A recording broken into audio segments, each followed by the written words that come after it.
Unconquered. Continue the story at a specific location in the Reverie Hotel. You wake up in the dream pool and find yourself back in the real Reverie Hotel. According to March 7th, you really have woken up in this time from Enna's dream. The Stellaron was sealed while you were out, and all the major lineages except for the Oak family are dealing with the aftermath. She also said that the family has invited the crew to the family's Radiant Feldspar as witnesses for an important meeting. High-end cruise ships, luxury banquets. Now this is what a celebration banquet ought to look like. What else are you waiting for? Get ready to set off. I love how they just all, like, we were sleeping and they all just casually were like, yeah, we'll seal the Stellaron without him. Why are we never present for the Stellaron sealing? Like, not that I want to have a tinfoil hat on and get paranoid about it, but I feel like there's like some weird significance as to why we're not present for that.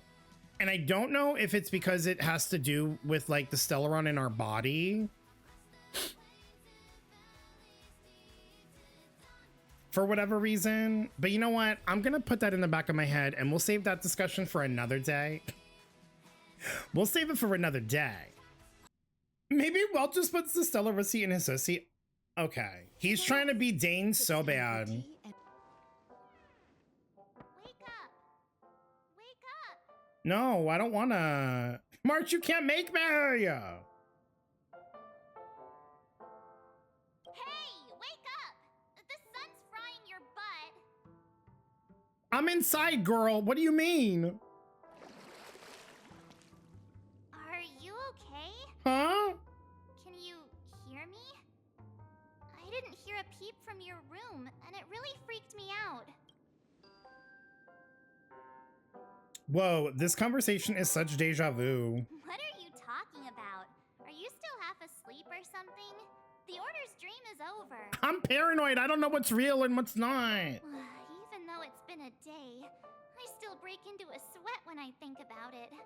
Our trailblazing expedition almost ended in Penacony. I'm so jealous that you got a good night's sleep. I was traumatized and too scared to even close my eyes. I thought if I fell asleep, March, I'm sorry. I'd never wake up again. What happened to the Stellaron? The Stellaron was sealed while you were sleeping. The ordinary people in Penacony have no idea what happened. They just feel like something's missing from their memories. The family's official statement was like, "The Charmony Festival was attacked by an unidentified Stellaron and came to a halt." After all, they can't just reveal the truth about the Order. Interesting. Now, all the major lineages, except for the Oak family, are dealing with the aftermath. The family has invited the crew to the Radiant Feldspar as witnesses for an important meeting. Everyone's waiting for you, so hurry up and pack. We're leaving as soon as you're ready. Okay, girl, like, don't rush me. I'm still not over the, like, emotional trauma from that quest. After all this craziness, nothing is better than staying safe in reality. What is the Radiant Feldspar? It's a massive airship, and it's awesome. I heard it's never shown to the public. Only VIP guests of the family get to board it and enjoy the breathtaking views of Penacony. Yo, we love an airship. The Iris family sent us a bunch of souvenirs. Fruit baskets, plus this fancy button model. After you're back on your feet, you can enjoy them all. We are pretty much celebrities on the planet of festivities now, aren't we? Tell me more about the current state of Penacony. The Stellaron was sealed while you were sleeping. The ordinary people in Penacony have no idea what happened. They just feel like something's missing from their memories. The family's official statement was like, "The Charmony Festival was attacked by an unidentified Stellaron and came to a halt." After all, Not her just... the truth about the Order. Not her saying the exact same thing that she literally said like 2 seconds ago. Did they just copy paste the same thing? Now all the major lineages, except for the Oak family. She said I already done did this. Why the sudden interest in that?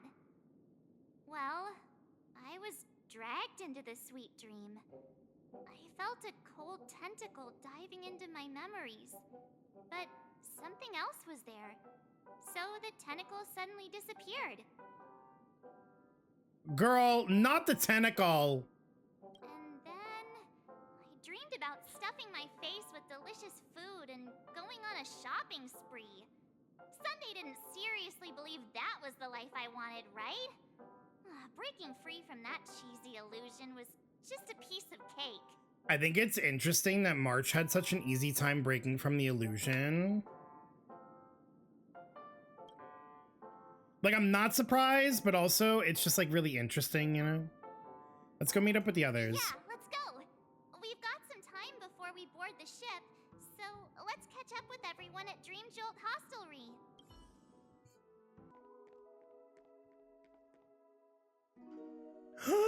Baby girl! How extravagant. Just like Epsilon. How was it? Did it live up to your expectations? Oh my god.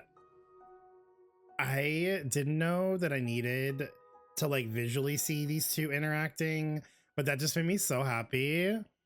You already asked that when we first got here. Yeah, and you said no back then.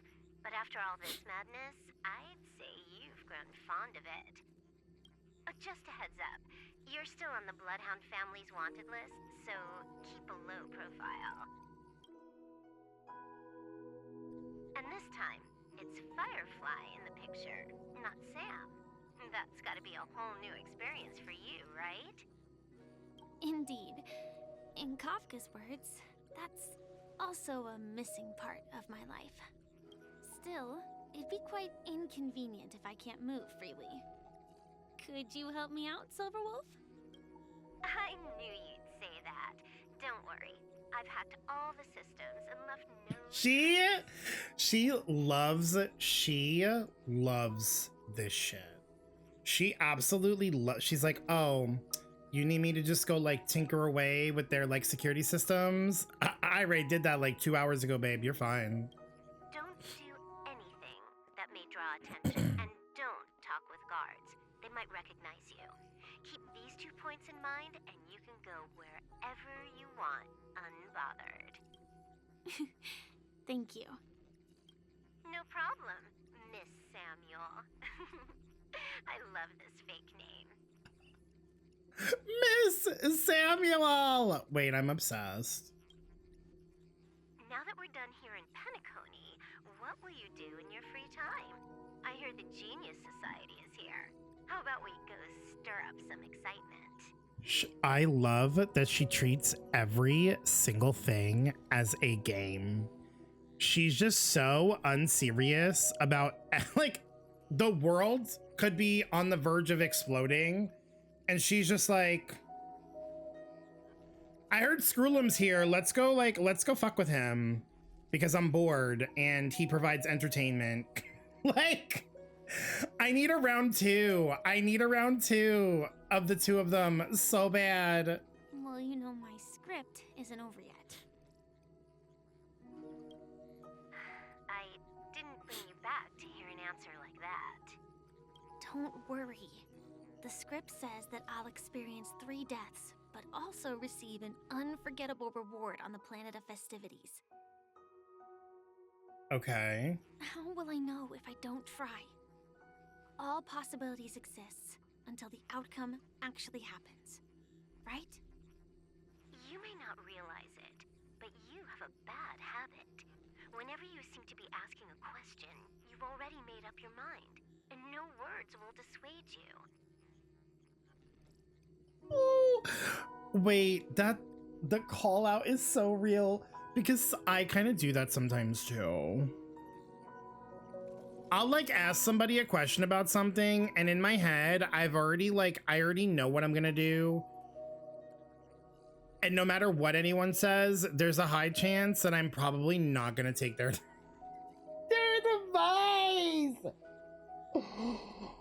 Silverwolf just clocked me so hard.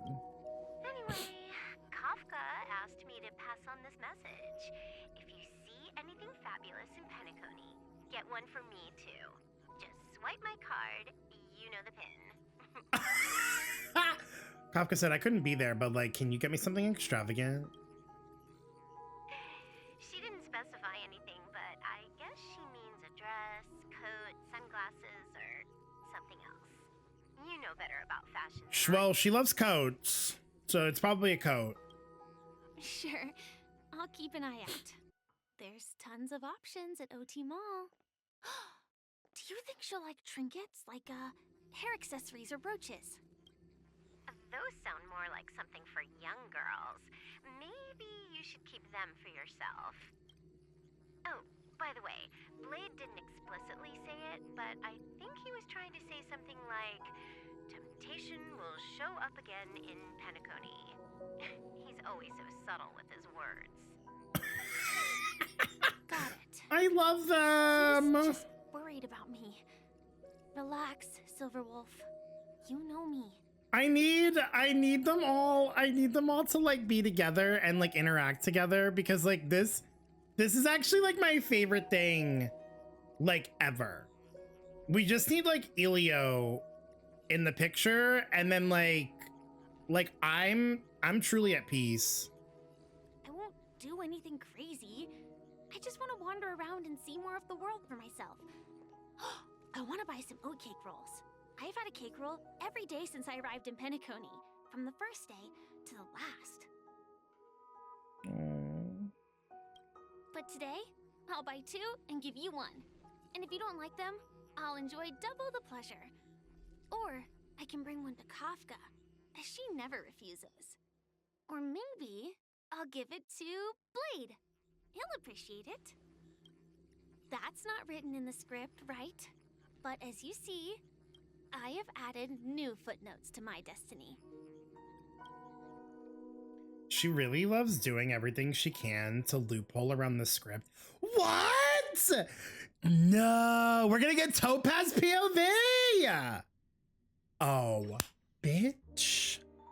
I've been like, Welcome, oh my God. Topaz. The family ambassadors are still inside making I've been preparations, but wanting the big boss hasn't more arrived. Topaz content It'll since be a while before the 1.4. conference starts, I'm afraid. And I was like, ooh, we didn't get enough Topaz airtime in 2.2. This is so good. Huh. Quite a spectacle. The family really knows how to make things look impressive. I thought they would choose Queen! a more formal and low-key location for the conference. I didn't expect them to go with a luxury airship. About this, Director, I've asked around. This airship, named the Radiant Felspar, belongs to the Alfalfa family. This conference between the IPC and the family will have a direct impact on Penacony's future. Such an important event should have been held at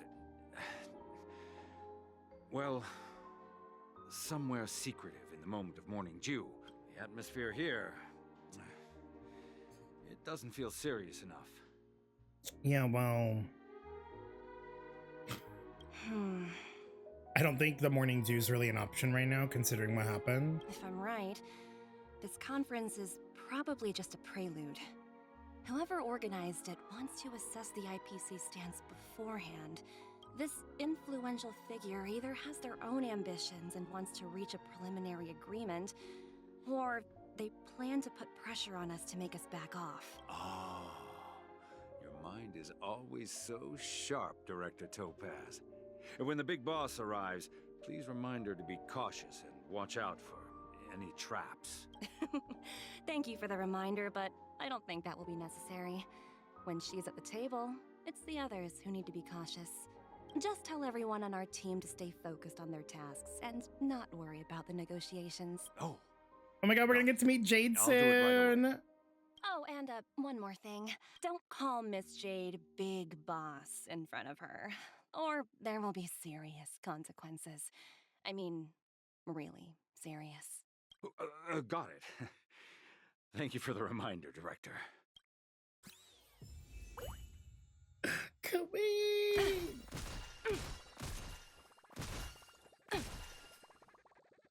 What?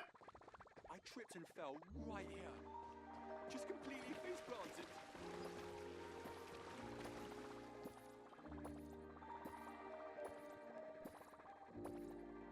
What is going on in this pool?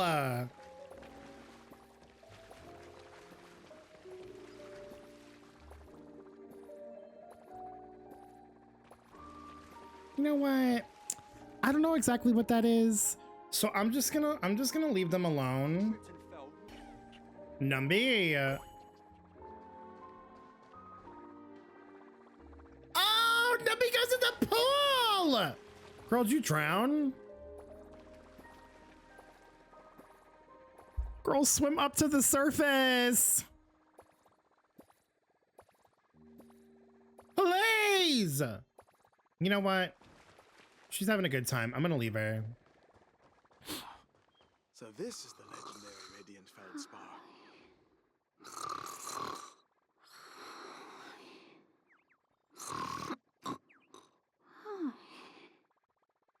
Girl, I've been there before. You need a CPAP machine.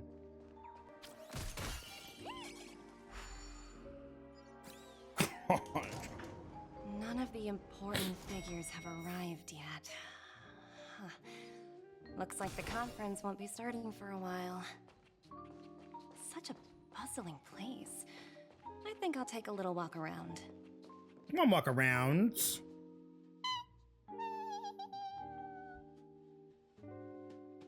Oh, look at how cute Numby is. Oh, are you hungry, Numby? Food in the dream. Shouldn't taste bad, right? Toss a potato fry sundae to Numby, an oatcake roll, or a float disc burger. We'll do an oatcake roll in honor of Firefly. Numby! Cat! This is so cute.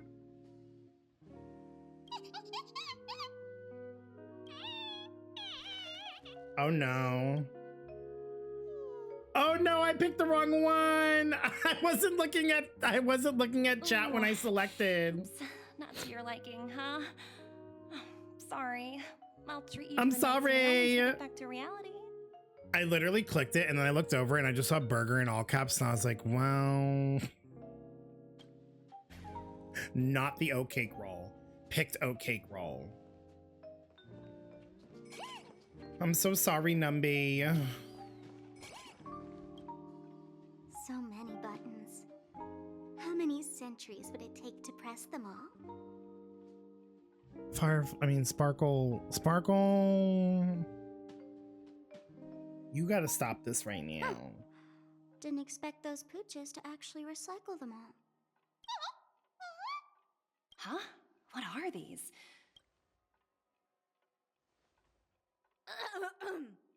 For your safety, please stay away from those objects. For my safety? Are these buttons something dangerous? Not exactly.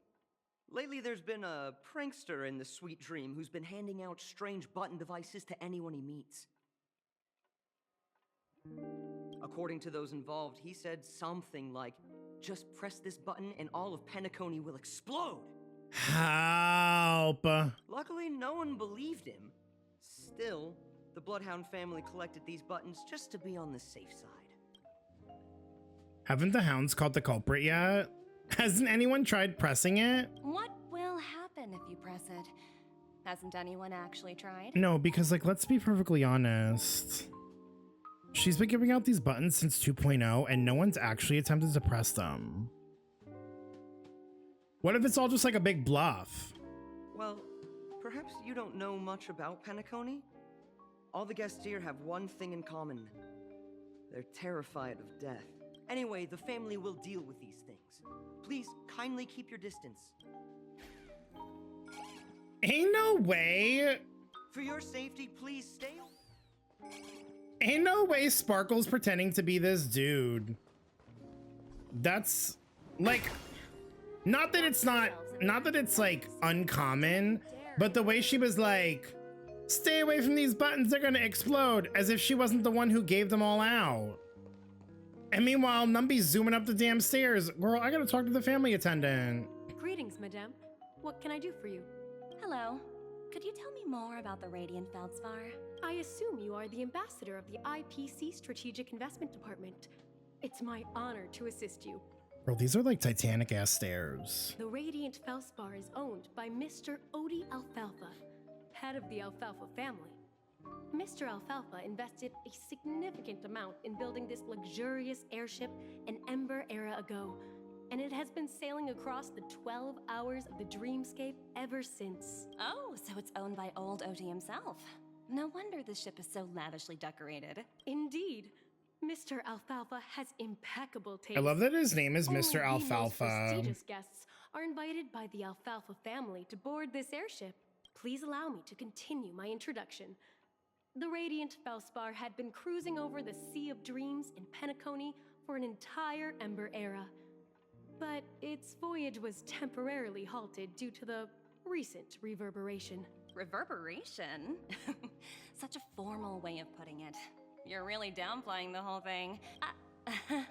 I apologize. Please continue. Not her.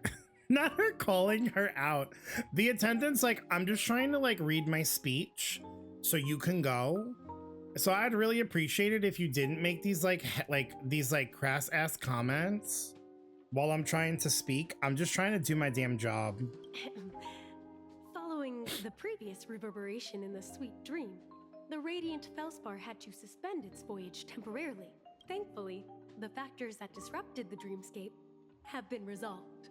However, due to, well, certain special reasons, the Charmony Festival, originally scheduled at the Penacony Grand Theater, had to be temporarily postponed. So, Mr. Alfalfa suggested relocating the Charmony Festival to the Radiant Felspar, taking this opportunity to announce the resumption of the airship's voyage. Ah, well, that would meet the family's needs and also create momentum for Mr. Alfalfa himself. Quite fitting for a legendary tycoon like him. Thank you for explaining matters to me. Goodbye. Goodbye. Oink oink. Hello? The talent motivation department? Again? Internal review? Will it ever end? She's so over it. I'm working on a major project. I don't have time to squabble with you guys. The way I handled the Urillo case was approved by senior management, and all of the project logs and calls are complete. Can't you check on them yourselves? Ain't no way she's still getting flack. How many patches ago? We're still getting shit for this? Be so serious. She already got demoted and lost her like bonus. Like, shut up. I just leave her don't alone. Understand. Why are you so fixated on this minor case and constantly escalating it? Seriously, what's your purpose? Sounds exhausting. Why not just hang up? Oh! I was wondering like what the point of this conversation was. It was so Jade could tell her to hang up the phone. In my opinion, you handled that project quite well. A little ball of ice in exchange for the Astral Express's good favor. That's not a bad deal for the department. It's been a while, little Yelena. I've been looking forward to working with you. Never imagined this day would come so soon. Not Numby being scared of her. You can tell me anything. Just like old times. Ah, it's been a while, Madam Jade. I'm honored to have the opportunity to work with you. She is so mother-coded. She is so mother-coded. Please. That is mother-coded. Poor Numby hiding. You know what? Listen, I know that we love Jade here, but I'm not gonna forget that Numby was like scared of her. Like something's up. Something's up. You're still so formal, aren't you? Forget about the hierarchy and treat me as your equal. No need for unnecessary titles like Madam. I'm sorry, but it might take some time to get used to that. After all, you are a senior. Well, now that we're both members of the 10 Stone Hearts, I need you to be at your best. Especially since the upcoming negotiations leave no room for error. As sharp as you are, I'm sure you've figured out the true purpose of this conference. Oh, she looks so good. I believe Old Oti has taken it upon himself to test our limits before the official negotiations between the IPC and Penacony. That's true, and it works in our favor. Do you know why? If we can reach some sort of agreement with Old Oti beforehand, and gauge our opponent's boundaries, our future negotiations will go much more smoothly. That's the obvious benefit. Exactly. And the hidden benefit is that as the head of the Alfalfa family, his actions suggest that the 5 lineages might not be as united as the Odes of Harmony would suggest. As long as the influence of Harmony hasn't completely permeated their core, personal desires will always have their way. Right. Thankfully, influential figures in Penacony haven't entirely suppressed their own desires. It's similar to the power struggles within the IPC. The supposed all-for-one philosophy shared by the 5 lineages. It's just a slogan now that the Dream Master has gone. This little, like, tidbit of information right here. After the downfall of the Yoke family, Old Oti's faction... I'm gonna put that in the back of my head for later. Even if we consider only the succession order, he's the longest serving and most senior among all the family heads. Yes, that's exactly why we need to handle the conference following an agreed-upon strategy. It's like playing a game of chess, where every move needs to be carefully thought out. Absolutely. The 3 steps of negotiation. Listen, test, and strike. That's what you taught me. Pretty clear. Although, you seem to have changed the order in the Yarilo case. That was based on my personal experience. I apologize for interrupting your conversation, but the family head is ready to meet the ambassadors from the Strategic Investment Department. Time to get to work. Let's prepare ourselves and meet that esteemed supporting actor. Remember, our goal is to create an opportunity for the IPC to enter Penacony. Aventurine has already made a small opening, and you and we're going to tear it wide open. Oh, she said we're gonna make it gaping wide. Numby's like, can we please go get this fuck ass cha? Okay, Numby, okay! Oh, where'd you go? Oh. So does that mean that, like, Aventurine's coming too? Like, is he here? Is our baby girl here too? Welcome aboard my ship, the Radiant Felspar.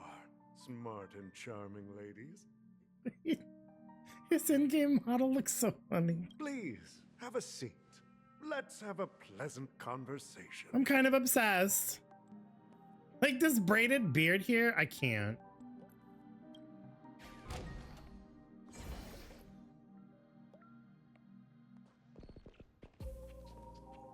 Oh.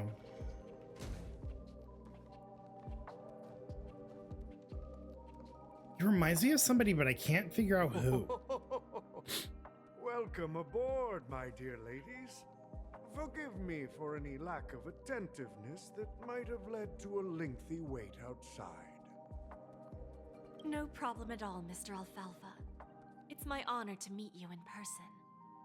You may not be aware, but the book Odi Alfalfa, the biography, is a must-read for all strategic investment. Oh, she's buttering him up. After all, to many, you are the legendary figure who single-handedly built the Penacony economy. I expected no less from the 10 Stonehearts from the Strategic Investment Department. You're definitely skilled in the art of conversation. I always enjoy talking to smart people because we don't have to beat around the bush. We can just get straight to the point instead. Since I invited you IPC ambassadors on board, I'm sure you he said, let's cut the... like to discuss. He's in the nicest way possible. He said, let's cut the chit-chat and just like, what do you need? The future of Penacony, if I'm not mistaken. Precisely. Those few words represent a terribly complicated situation indeed. Let's take that golden-haired guy who's not showing up, for example. He put in great effort and almost got himself killed. But what was it all for? Rini mention! Okay, whoever's voicing old Odie, they're killing it. Like, this voice for this character is actually perfect. Wasn't it eventually to create an opportunity for you IPC to regain control of the precious Astana? The wisdom and experience you've accumulated over 10 Amber eras are truly impressive. Let's assume your assumptions are correct, Mr. Alfalfa. How would you respond to the IPC's actions? I appreciate your composure, Miss Jade. You must have witnessed much in your worldly experiences. However, perhaps you don't know much about Penacony. Old Oti won't sit idly by when faced with a greedy wolf.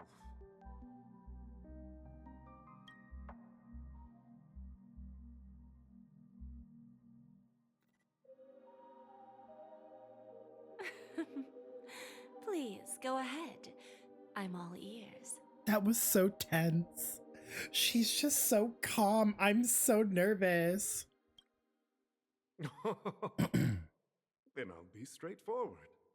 I requested this meeting before the official conference to dissuade the Strategic Investment Department from trying to lay a finger on Penacony.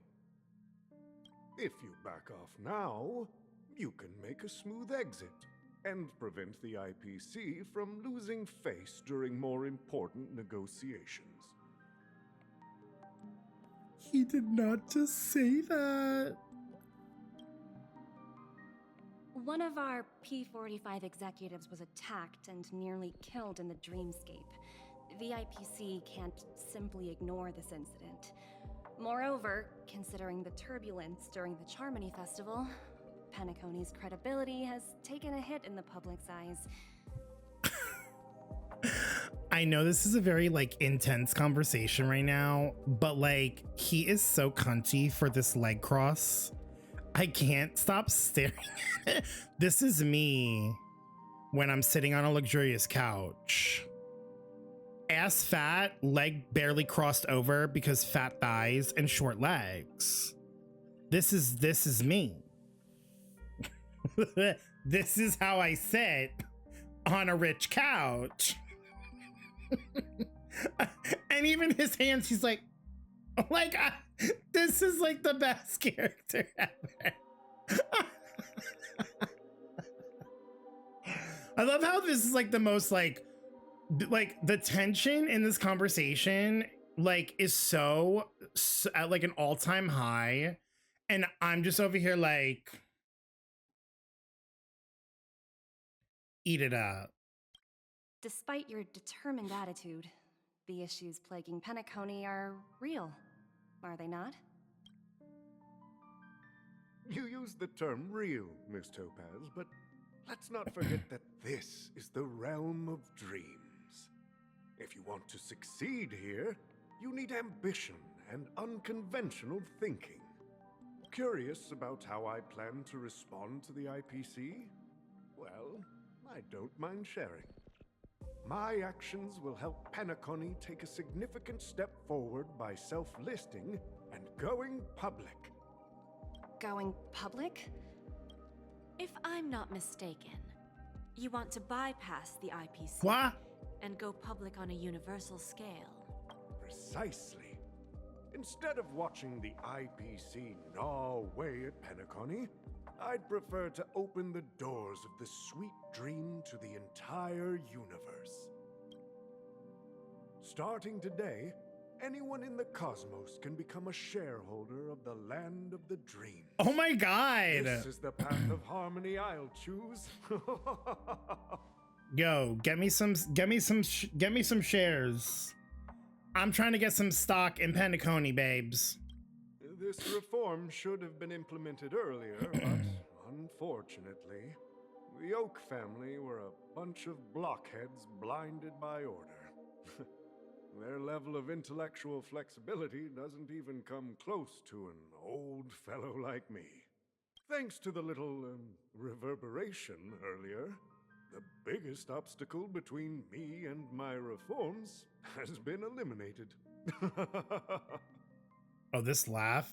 Yeah. The Alfalfa family will publicize the financial results of Sweet Dream Paradise, so that the entire universe can see that despite the catastrophe, Penacony still holds immense potential and opportunities, and that the family remains confident in its future. Crisis and opportunity are two sides of the same coin. So, you've been waiting for the right moment for Penacony to regain the spotlight. And if Penacony should seize this opportunity to overcome adversity, even if the IPC tries to intervene, every move we make will be scrutinized by trillions of people. This really is a game of chess right now. Now I'm convinced that you've indeed familiarized yourself with my biography, Miss Jade. So, about your next move. Please consider it carefully. Indeed. We need some time to digest such a wealth of information. I suggest we conclude the first half of our conference, Mr. Alfalfa. Please allow Topaz and me to confer privately for a few moments, and to respond on behalf of the IPC later. Of course. Take your time, dear ladies.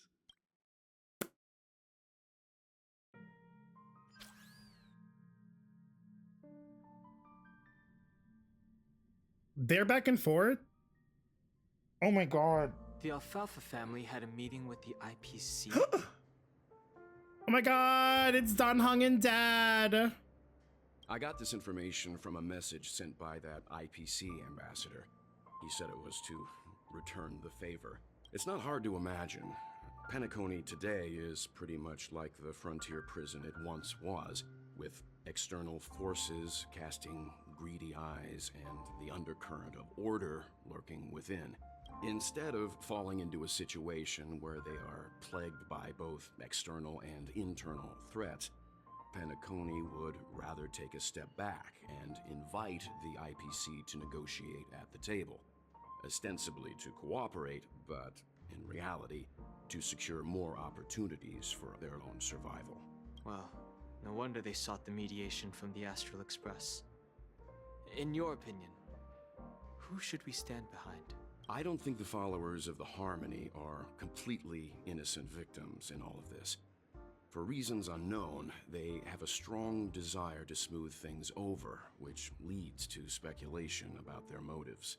If either the family or IPC were to assume full control of Penacony, it would return to its previous illusory dream of hedonism, and the efforts of those previous nameless would once again go to waste. There you are. Did you rest well? I didn't disturb you since you were in a deep sleep. I mean, Don, you could have disturbed us a little bit. That would have been okay. Yeah, I'm gonna ask the important questions. Where is Mother? She went to negotiate with the family as a representative of the crew. She'll contact us once her arrangements are ready. Give me a Himiko POV right now. After Anna's dream was shattered, the family branch from the Montour system soon arrived and swiftly took control of the situation. Most members of the Oak family fell unconscious, but fortunately, their lives were not in danger. The mastermind behind the plans was confirmed to be Gopher Wood, the previous Dream Master. But by the time we arrived, he was dead already. I still, like, ain't no way the main villain of Penacony's name was fuck-ass Gopherwood. Like, I know Sunday did all the, but like, this bitch-ass villain, your name was Gopher fucking Wood, dude. Like, I guess if I had this name, I'd be a villain too, but like, Jesus. And what about Sunday? He'll face a trial. As for further details, the family would rather not disclose them. Oh, they have him. Ultimately, the public perceived the incident as an attack by evil forces targeting the Charmony Festival. They believe the family failed to safeguard the sweet dream, significantly eroding their credibility in the process. While quite different from the truth, this appears to be the outcome with the least impact. After all, you don't know who's awake and who's pretending to be asleep. Well, they'll open their eyes in the face of danger. Once the danger subsides, they'll embrace the sweet dream again. Lesbian! Here's a toast, with 3 glasses of glory of the Trailblaze to all of you. Now I just remembered Gallagher and now I'm sad. Like, I'm happy she's here, but it just reminded me of Gallagher and now I got sad. Yeah, it's good to see you all again. Although we might be saying goodbye again after this reunion. Make her playable, you cowards! When will the Astral Express leave Penacony? We'll stay a bit longer, but not too long. So, this is our final meeting then? If this is a farewell, then it seems to be missing something. Music? Atmosphere? Maybe a special drink to honor those who are not here.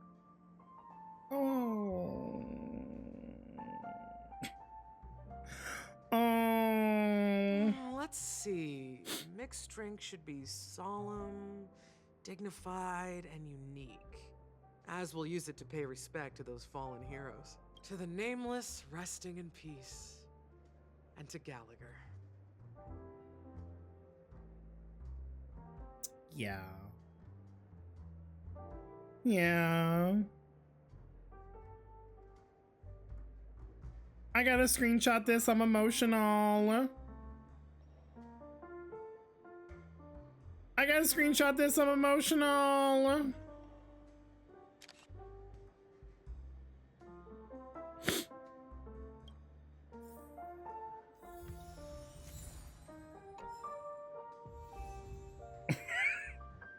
That got me emotional.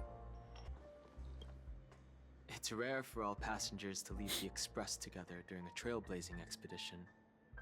But for Penacony, it seems most appropriate. What about the Express? Given the conductor's presence, there's no need to worry about it. However, it's crucial that we soon return to inform Pom Pom about the Nameless. Oh yeah, we still have to tell Pom Pom because like that's the whole reason that was one of the things that Pom Pom asked us to do on Penacony. What happened to you in Enna's dream? In my dream, the Express stopped at many places, and passengers came and went. However, the 5 of us were always present, and the journey seemed never ending. Oh, Dan loves his family.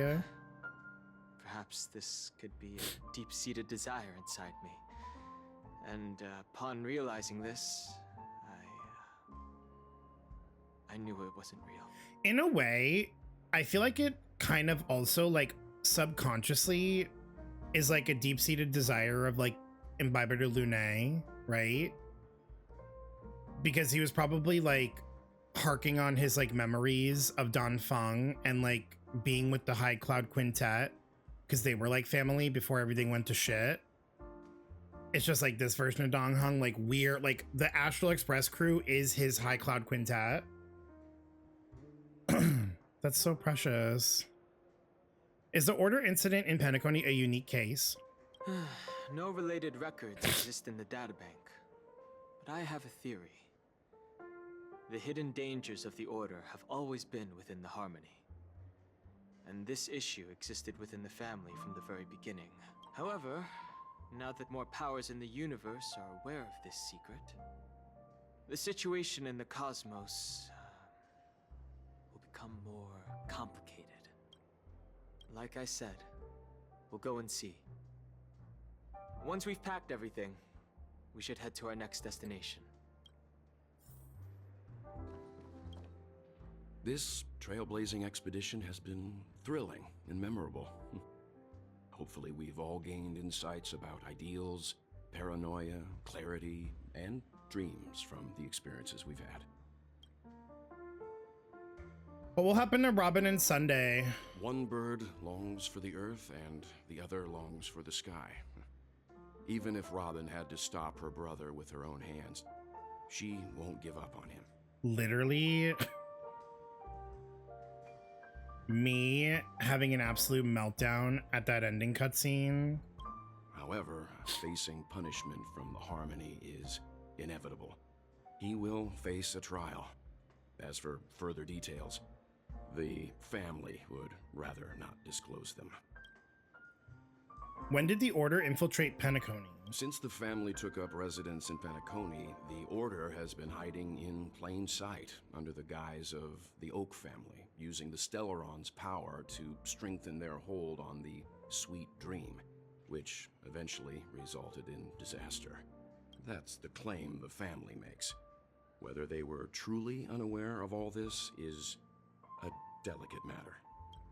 Did the IPC make any moves? Venturine's efforts finally earned the IPC a seat at the table. As a result, a more senior representative arrived in Penacony and initiated negotiations with the family. As far as the Astral Express is concerned, the IPC will make for an invaluable ally during the negotiations to prevent Penacony returning to its former ways. I love how we're gonna like ally up with the IPC, and I guarantee you at some point down the road, we're gonna wind up like infiltrating Pierpoint and just like fucking up the IPC headquarters. And this is gonna become completely null and void. What happened to you in Enna's dream? Well, it was somewhat surprising. In that dream, I returned to my homeworld and reunited with my long-lost friends. And for some reason, Acheron resurfaced in my mind. Aid! No way! Are you kidding?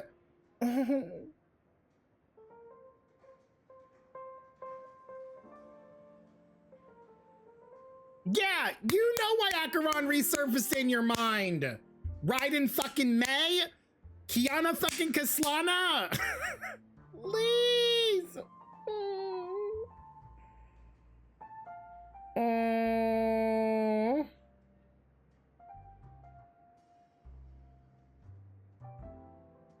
Oh, well, baby, I love you. Screenshotting this too. Here, get that icon out. When I realized that her conclusion was not preserved in memories, I became aware of the bitter truth.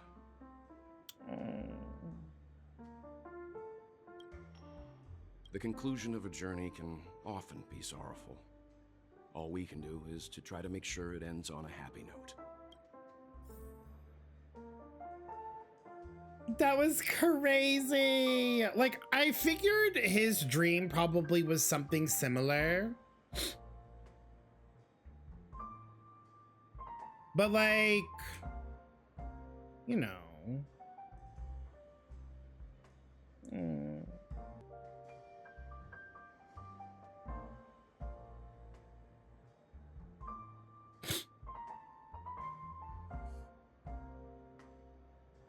Fun fact, this is me if I was a lesbian.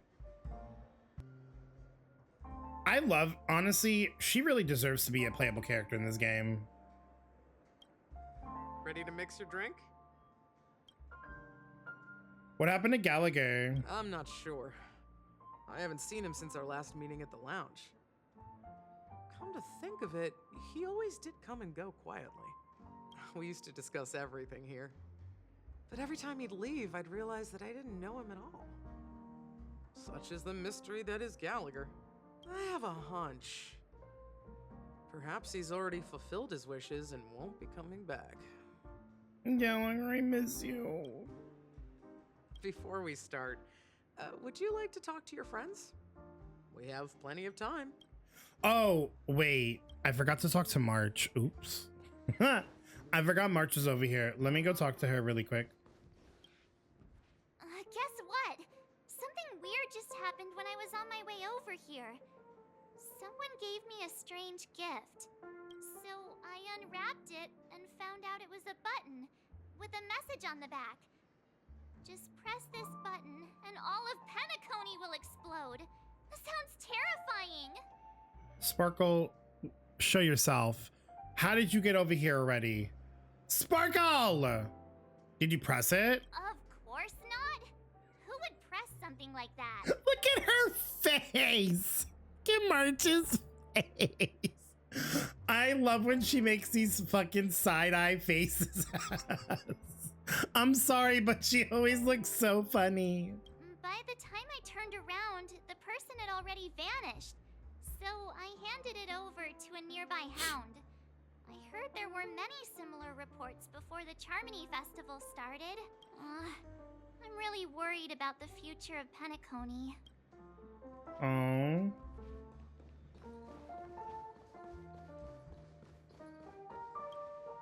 Ready to mix your drink? Before we start. No. All right, as you wish. Huh. I think I have an idea about what drink to make. Would you like it bitter or sweet? It's up to you. Choose the flavor that suits you best at this moment. Sweet. I want a sweet drink. Drowning sweetness. One of the most challenging drinks to make. A slight imbalance in the ingredients can result in an overwhelmingly viscous sweet taste. However, with the right ratios, you get a uniquely sweet drink with a lingering aftertaste. Not a bad choice. Let's start mixing.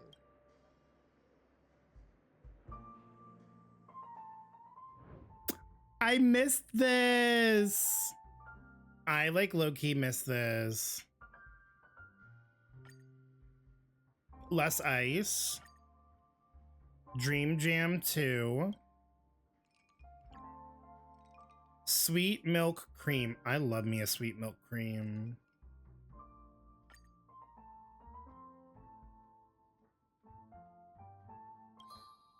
And we'll do the Robin. Oh wait, no, we should do Clocky in honor of Misha and Gallagher. Yeah, we do Clocky. You can only move on. Oh, I have to...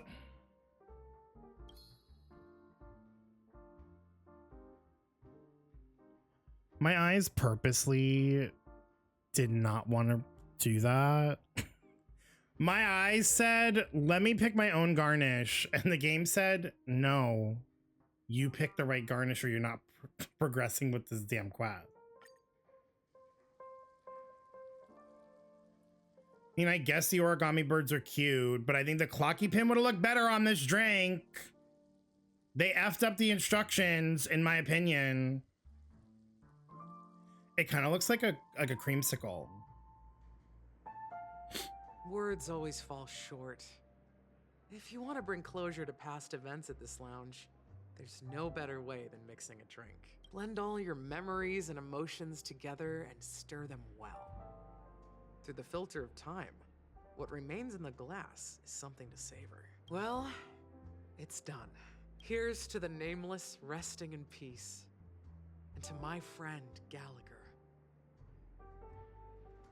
Oh, this was such a good, this is such a good nod to them. The spirit of freedom will spread far and wide among the stars, and its legacy will be more timeless than a pastoral song. We're not accepted by the outside world, so we've gathered here. And one day, our souls will return to the same place. Cheers.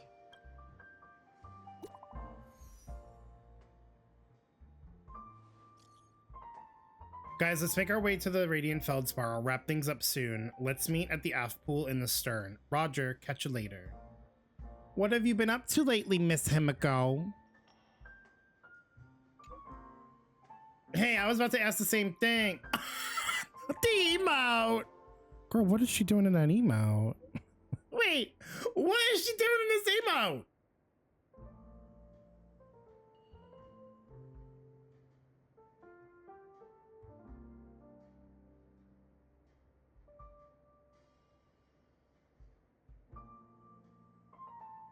This is very sultry.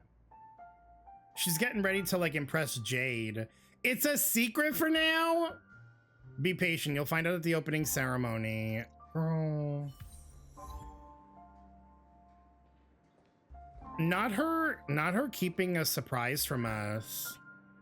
Oh, are you leaving? Well, then take this with you. Oh. I mixed more of this last special drink for you. The past shouldn't be forgotten. So I hope it brings back the flavors of Penacony. Thank you. I'm sure it'll leave a lasting impression. If you happen to run into Gallagher, make sure he has a sip too. I know his tastes, and he'll be thrilled.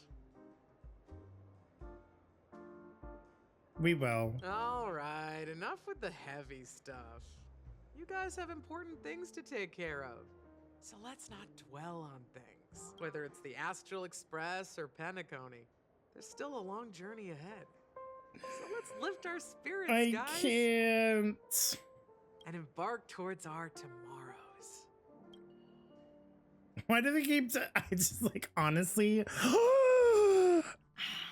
Old is a tricky opponent.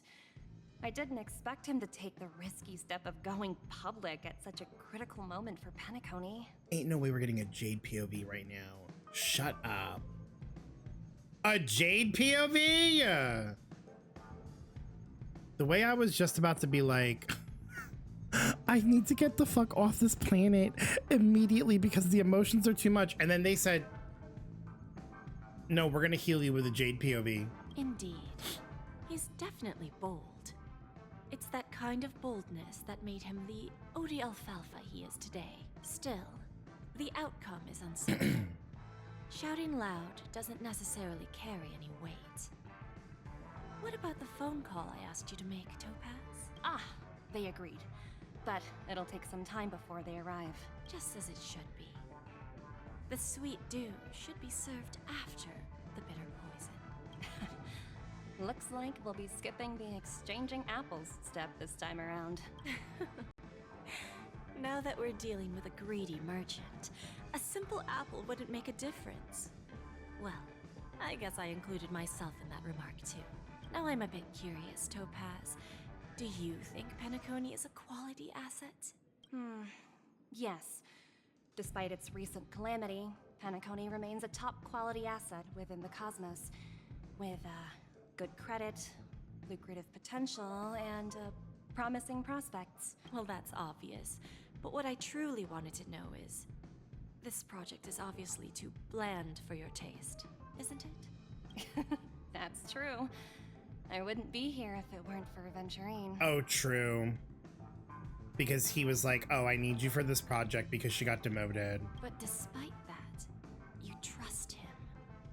You even entrusted him with a cornerstone. Something as precious as life itself to finish this gamble. Are you not in the same boat, Miss Jade? Without us playing along, your Jade Stone wouldn't have made it across the border so easily, allowing you to see all desires that flow through dreams to gain a bargaining chip in negotiations. That's why I'm willing to stake my Topaz Stone to cover for you. It's like one big elaborate game of chess. Once that kid sets his mind to something, nothing can stop him. Not even fate. Well, at least he's still alive. And that's the best outcome. Let's go, Rini! Looks like we've strayed off topic, Miss Jade. Should we discuss our next steps? No need. I'll go it alone. Meanwhile, you can go greet our honored guest and wait for my message. Okay. Is that Robin? Huh. She's also here on the Radiant Felspar. Queen!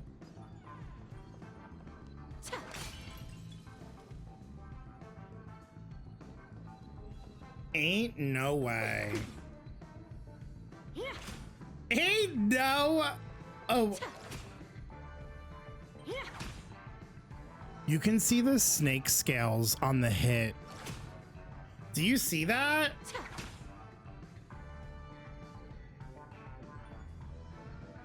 There's a good child. Do as you're told. Did she just say there's a good child, do as you're told? There's a good child. Do as you're told. There's a good child. Do as you're told. The hair flip is insane, and the stomp is even more insane. There's a good child. Do as you're told.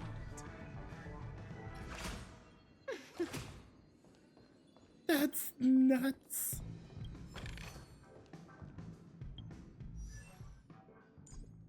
Damn it! Oh, they have to gatekeep everything from us. Robin, I love you. Greetings, Miss Robin. I didn't expect to meet you here. Miss Jade? Greetings.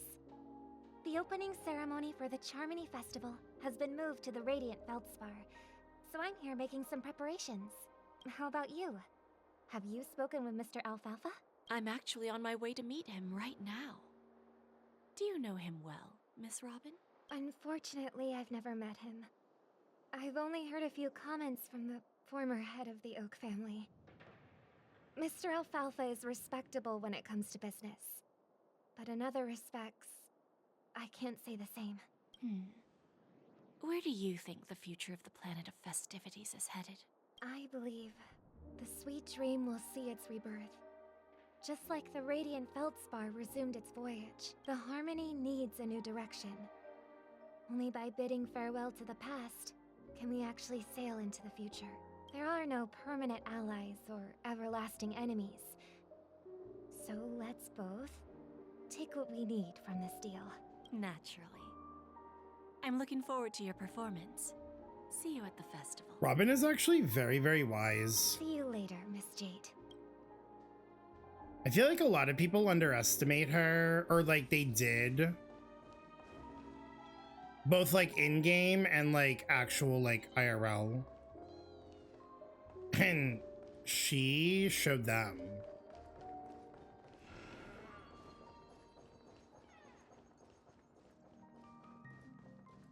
Okay. Thank you for your patience, Mr. Alfalfa. Let's continue our discussion.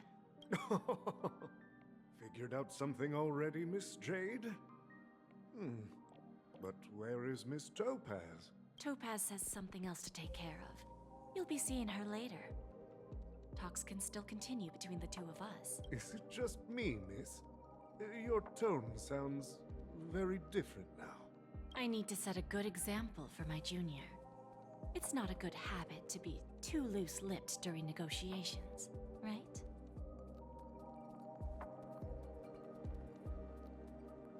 And I guarantee you we're gonna see why Numby is actually so terrified of her right now. Now we can speak frankly and openly. Do you believe what I said, Odie? You're not the only merchant who has seen the changes in the cosmic market over the past 10 Amber Eras. Interesting. Now that's interesting. Good. It's good to be straightforward. Openness and transparency are my things.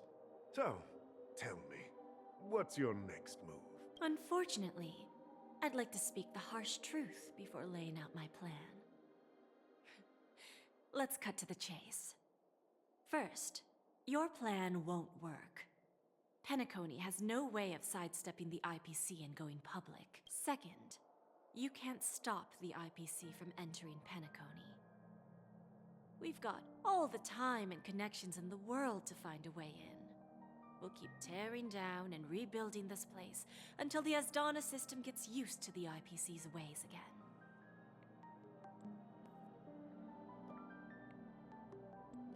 Okay, she's nuts. Now, I'm repeating your words exactly. If you don't want to be a laughingstock and have everyone gunning for you at the official conference, you'd better drop your little pie-in-the-sky plan. You know what she's reminding me of? This is literally how Topaz was at the beginning of the 1.4 quest. Which kind of tracks because wasn't Jade the one that kind of taught her? Like growing up in the IPC, like to get to where Topaz was? It's giving that same energy. Oh, interesting. Indeed. You surely have a way with words. Now, I'm curious to know what you have up your sleeve. Mr. Alfalfa, let's not forget that the IPC controls the biggest interstellar publicity platform. More than half the news networks in the universe take their orders from us. Not her saying that they, like, control the media. The moment news spreads about Penacony going public, trillions of customers will immediately receive a message like this. The family's protection for Penacony has expired. Any mishaps in the dreamscape could result in permanent brain death.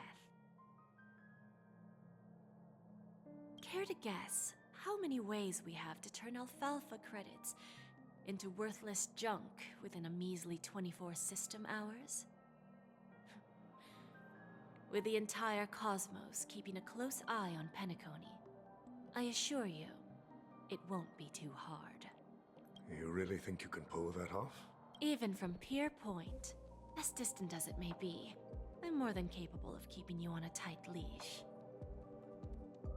I don't know what I'm more gagged about more, the fact that there was a Pier Point reference, or the fact that she said that she could keep him on a tight leash. Oh my god! However, if you agree to give up that half-baked plan to go public, the IPC will assure you that we'll never jeopardize the interests of the family heads under your leadership. After all, we also need allies here in Asdana. The IPC can assist Penacony with financing, starting by acquiring 30% equity shares. With our financial support, stabilizing and rebuilding Penacony will be a piece of cake. 30% equity, you say? Who can guarantee you won't want more in the future? That's the brilliant part of it all. The answer is simple. No one. There are no guarantees. It all hinges on self-awareness and mutual respect. However, the board of directors will consider the interests of the family heads to some extent. You're a smart merchant, old Odie. Isn't the whole purpose of this elaborate game to showcase your business acumen and seek more benefits for the family? It benefits us if we both take a step back.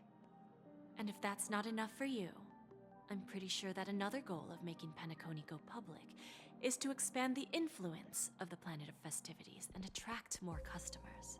I understand your concern, and I have a solution for that, too. Fine. Now I see your sincerity. As the head of the Alfalfa family, I don't think I have any reason to refuse your offer. However, as their chosen one, I still need one final answer. Is he gonna do what Sunday did? Go ahead. I'm listening. When I was a child, I heard the adults recite the tale of the ancient Ember Era. About the I got a little excited, I'm sorry. Got scared. And the downfall of Enna, the Order. The Order and the Preservation used to be close in ancient times.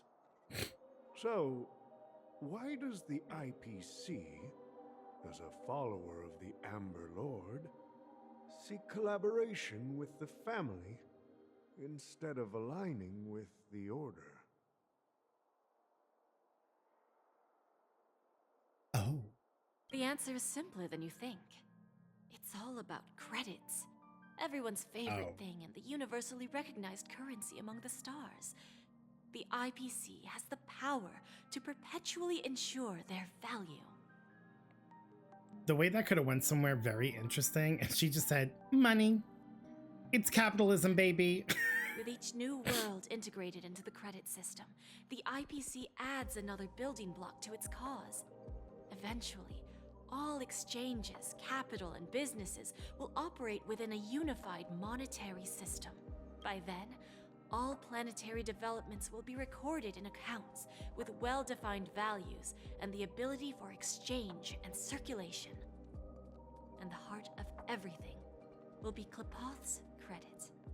Bro. I find this really interesting. Okay, can I just say something before we continue this dialogue?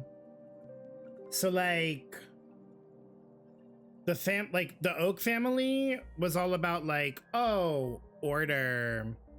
And Sunday's like, I'm gonna like basically oversee Penacony with order, right? As a way to like protect people because they don't know how to like make decisions for themselves and yada yada. Essentially being like a dictator. This is like very dictatory, but from more of like an economical standpoint.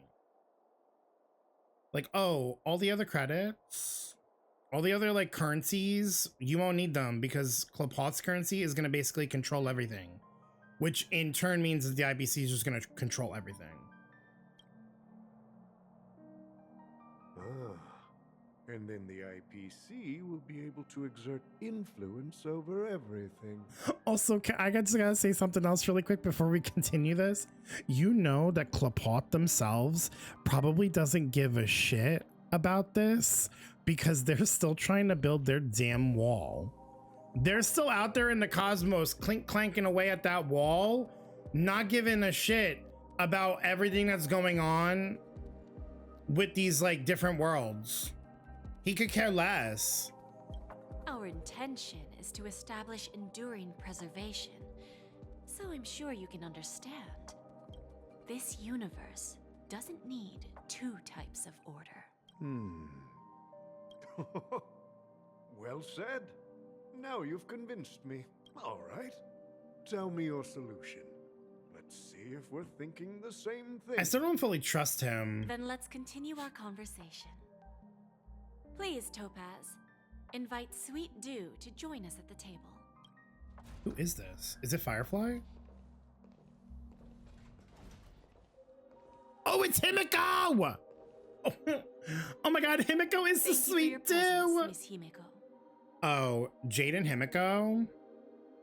Kafka, baby, you either need to be accepting of a throuple or you're getting replaced because Jade and Himiko together, lesbian power couple, ate it up, no crumbs. I don't even need to know what the rest of this dialogue, I already know by this right here on my screen, ate it up.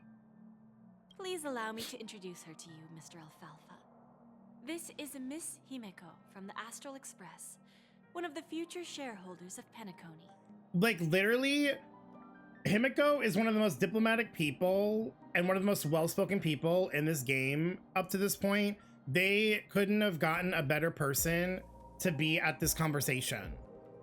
I've heard so much about you, Mr. Alfalfa. It's an honor to meet you as representative of the Astral Express. This stunning lady is the navigator of the Astral Express? It's a pleasure to meet you. I believe everyone here is familiar with the general contents of the proposal.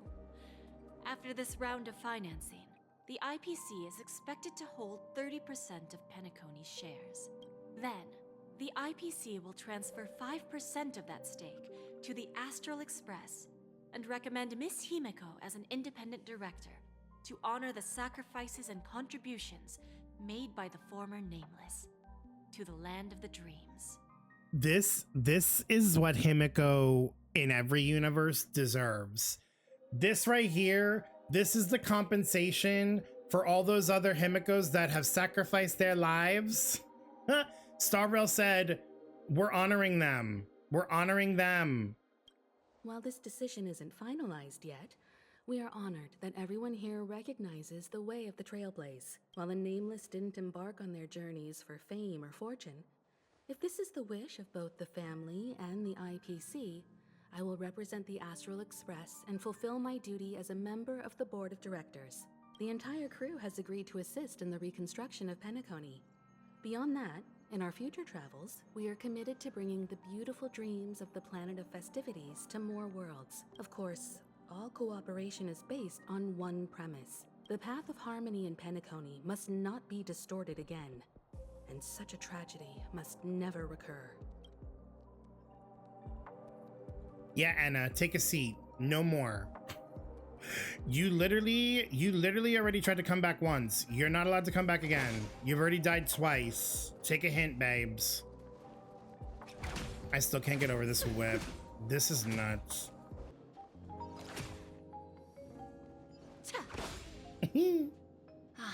Old OT is in agreement.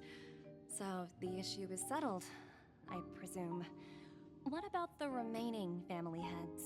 They will soon realize the situation. When old Odie answered the last question, he represented more than just the Alfalfa family. When should we schedule the formal negotiations?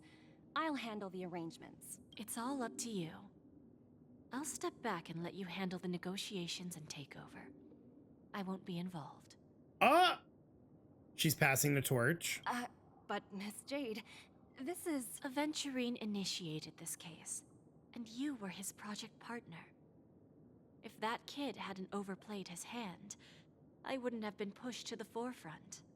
Oh. I came here today to help you sort out the toughest issue.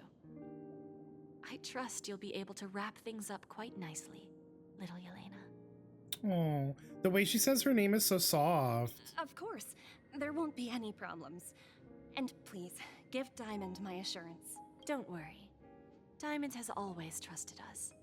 I'll put in a good word for you, and you'll have your P-45 position back in no time. Radiant Felspar. What a fantastic ship. Now that my business is done, it's time for me to indulge in my own little hobby. You want to open a Bon Jade exchange branch on this ship too? She's gonna be like, no, I'm gonna take this whip and I'm gonna go dominate some people. Opportunities like this don't come around often. Just look at the guests on this ship. They're surely holding a wealth of valuable treasures. Well, I'll take my leave. A pawn shop can't run without a boss. See you around. I love her. What a queen. I have one more question for you, Miss She's so Jade. advantageous. Go ahead. That dose of bitter poison. I'm curious as to how you found this information. I didn't find the information. It came to me. It was from a lady concerned with the future of the Harmony. In return, I've agreed to help her with something, but that's for later. Is that Sparkle? We can deal with it after we leave Penacony. Ain't no way she's referring to Sparkle. You see, that's what investment is all about. The seeds of opportunity are already sown. They only need a little bit of nourishment to take root. And then after, all we need to do is wait patiently. Like right now, for example. It's just about time my final guest boarded the ship. Is that us? Oh, it's Firefly! Let's go. Let's go! Ain't no way those trotters are still Animal Planeting in the damn pool.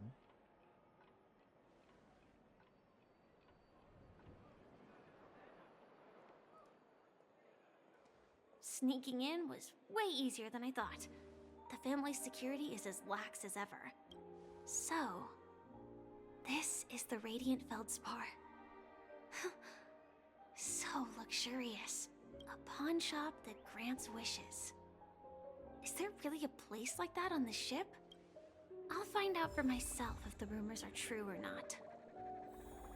They're still in the pool! Right here. Just completely... No one look. Give them their privacy. Give them their privacy. Is that him? Him? Huh. Vanished in the blink of an eye. So the Astral Express is here too. Robin! By the way, there's one more thing. Mr. Alfalfa and I discussed it. I'll present a gift to the Astral Express on behalf of the family as a token of gratitude for the Nameless's contributions to Penacony. Please help me with the necessary arrangements. Right away, Miss Robin. Oh. Can I ask you something? Oh, greetings, miss. Is there anything I can help you with? Do you know how to get to the pawn shop? Pawn shop? Ah, you must be talking about Lady Bon Jade's place, right? I heard she offers, special services there. Special services? I've marked the pawn shop's location on your Why did desk. she say it like that? Please feel free to check it out. Why did she say it like that? Lady Bon Jade. I think I've heard that name somewhere before. Was it from Silverwolf? Come to think of it, she disappeared after mentioning that she was going to meet with the Genius Society. I wonder how things turned out for her. Okay, babe, where did we go? Up here? If I win, your chest is mine. Who said I was betting with you? I did.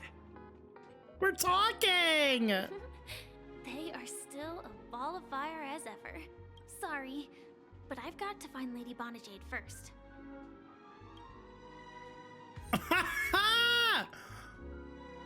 I gotta go my own way. No, okay, but like, what's stopping me from going up behind this dude and just stealing the chest? Hey, excuse me. I was here first. No, it's not the best time to do that. Sorry, but I've got to find Lady Bon Jade first. Firefly herself is stopping me from going up behind him and getting the chest. Okay.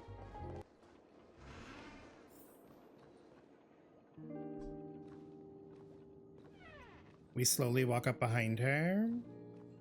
Welcome to Bon Jade Exchange, Radiant Felspar branch. How should I address you, dear lady? Just call me Samuel. Samuel! Samuel. Nice name. So what do you need, Miss Samuel? And what are you willing to give up in return?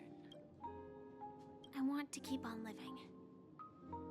And for that, I'm willing to give up everything I have. Everything you have? That's right.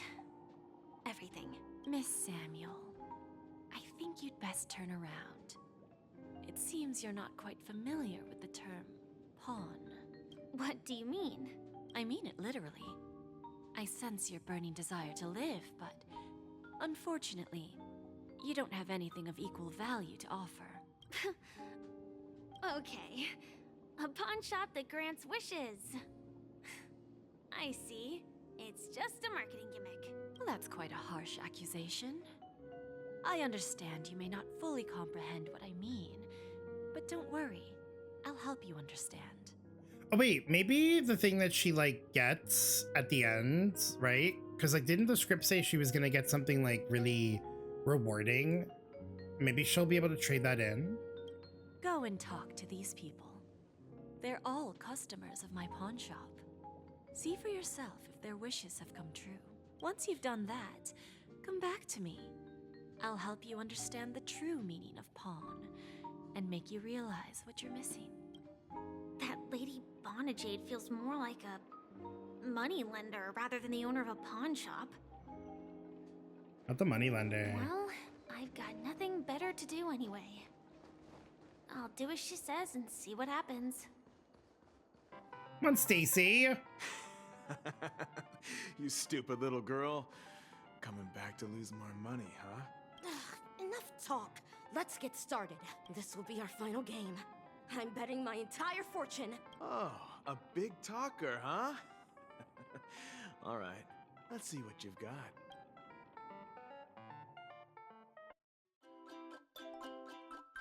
They're promoting the event before it comes out?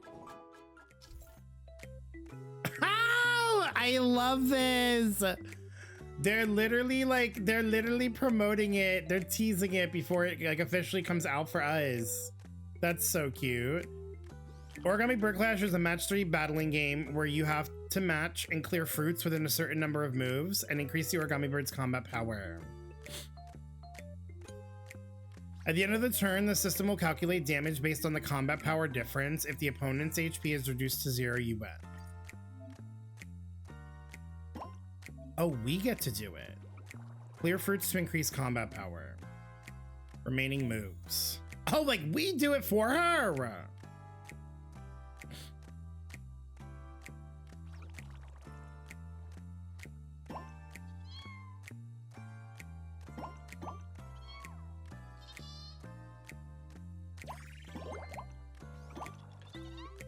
Oh my god, the sounds are so satisfying though.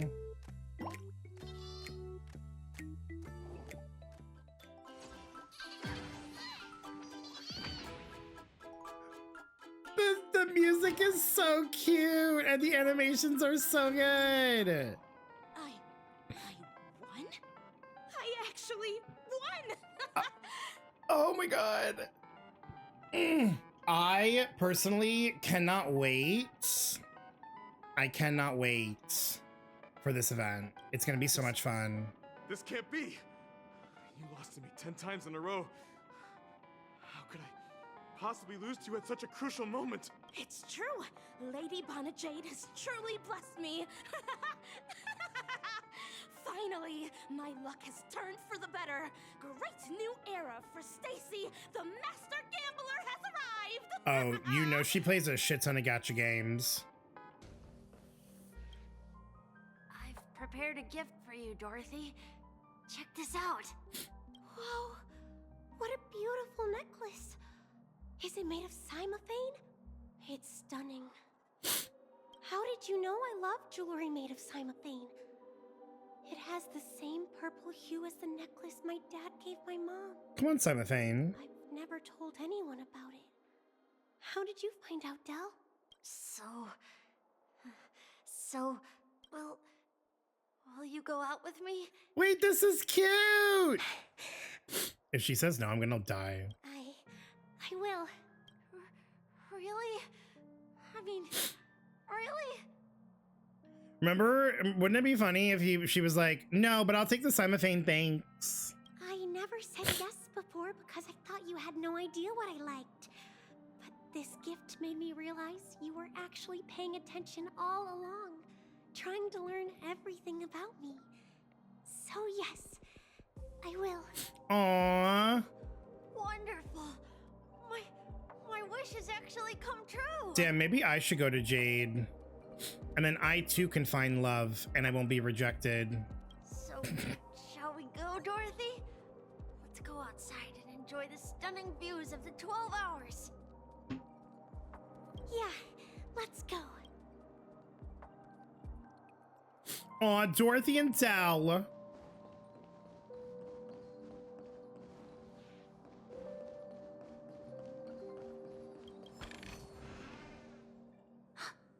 Did you see that?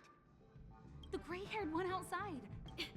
Don't look around, just focus on your drink. Seriously, they look like a total lunatic. Is that him?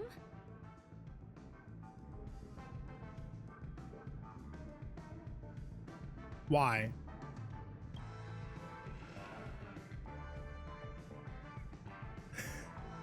No, because, like, why? Chirp, chirp.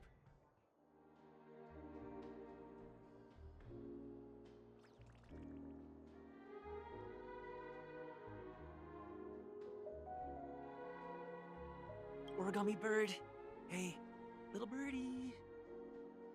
Come on. Oh, calm down already. Everyone's staring at you. March is like, can you not fucking do this right? No, it's not the best time to do that. Sorry. I'll catch up with you later. What on earth are we doing up there? The chirp chirp honestly took me out. The chirp chirp took me all the way out. I'm not gonna lie. Oh my god. Yeah, you heard right. I've got him. We're just chirping and burping. He's been hiding at the moment of soul in Penacony, using a fake identity. And he even poses as a professor at Paperfold Academy.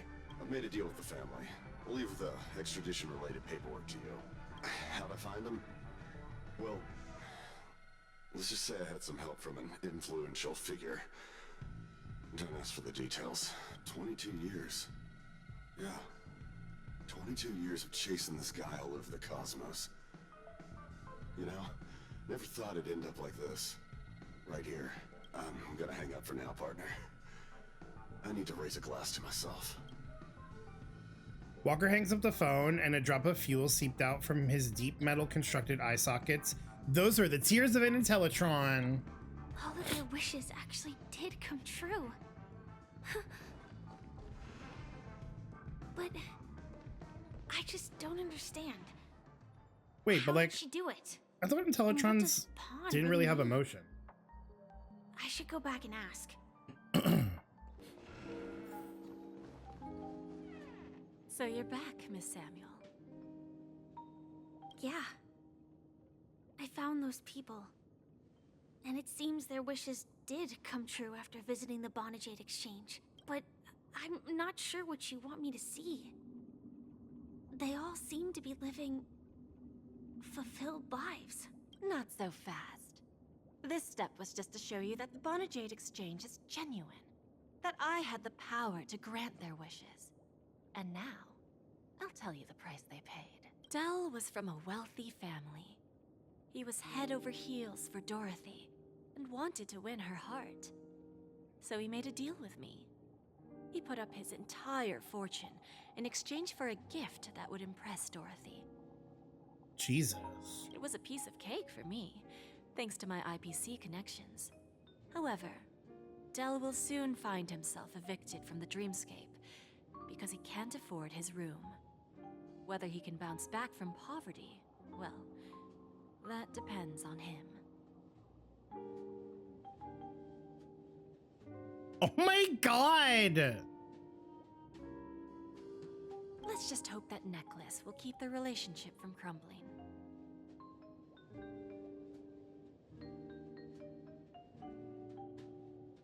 You know what? It's Penacony, so I shouldn't really be surprised. But like, Jesus Christ, Jade. Then there's Stacy, a lady with a gambling addiction.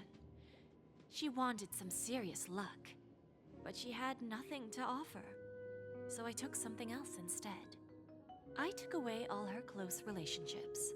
From the moment she stepped out of the Bon Jade exchange, every casino in the cosmos would remember her name. But her parents and siblings would sever ties with her, and it would be impossible for Stacy to make any real friends again. She will accrue a vast wealth due to her good luck, but she'll never be able to use it for the people who truly matter to her. Oh my god. As for Detective Walker, he spent 2 decades chasing down a wanted criminal for some heinous crime. But he never caught the guy. In his desperation, he came to me. He offered his own memory system as collateral. In due time, his memories as a detective will be erased, and he will completely forget his own identity and all the sacrifices he has made. Interesting, don't you think? I fulfill people's desires and grant them favors, and soon they come back to me with even greater desires. When people see others' desires get fulfilled, they develop their own desires. It seems like an endless cycle, but it does have a goal. In the end, I will get what I desire from this whirlpool, and patience happens to be one of my greatest strengths. So now, do you understand what you must give up, Miss Samuel? Or should I address you as AR-26710, a remnant of Glamoth's Iron Cavalry? I thought she was just gonna call her out for being a Stellaron hunter, and she whole ass went back to Glamoth.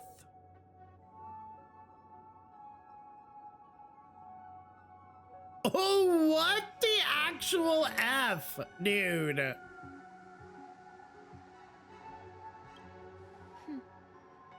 I'm not surprised. Firefly's so unfazed by this. That's insane.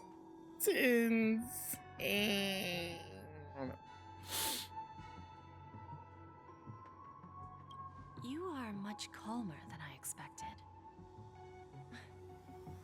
Entropy loss syndrome. Truly an unjust misfortune, isn't it? Like, I know she's a part of the IPC, but the fact that she literally just like has this information at the ready is just so wild to me. The higher-ups in Glamoth implemented such a failsafe within the genes of their warriors, just to make sure the Republic's most powerful weapons wouldn't fall into the wrong hands. As for the price, those Iron Cavalries weren't exactly seen as regular, independent humans, so there wasn't really a price to be paid. However, you are different. You're now a Stellaron hunter, a living being named Firefly. Naturally, you want to continue your existence, but with the firmament front gone, the people who know the secret and can cure the disease are nowhere to be found. Are you suggesting that the IPC has a remedy? Well, there might be a silver lining. That's all I can say for now. Jade, I'm trying to like you, but you're making it really hard right now. And if you don't stop your shit, I'm gonna stop this quest right now, and I'm gonna take the whole ass Astral Express, and I'm gonna like drive it right into Pure Point. Like full stop. I'm not even gonna try to negotiate. I'm just gonna ram it right into the damn building. I see. It's no wonder you said I can't provide anything of equal value. Because nothing I own holds any meaning. So, you're going to ask me to personally restrain my partners to ensure my own survival? Unfortunately, that's not quite the case. Partners. A nice way to put it. Now I'm even more curious about the Stellaron hunters. Each of you has your own identity and a special bond with each other. It's strong and intimate, and yet it allows for independence. Just as the 10 Stonehearts follow Diamond, you follow your own leader. I wonder what they are like, and if all Stellaron hunters are like you. Traveling on the path of finality, but struggling against your destiny. Attempting to move in the opposite direction. Not the finality reference! I gotta go! Every time that word shows up in this game, I get so unhinged. I get so unhinged. 6-star Firefly incoming. After she meets Kiana and Kiana blesses her with a new power, being able to like stay alive.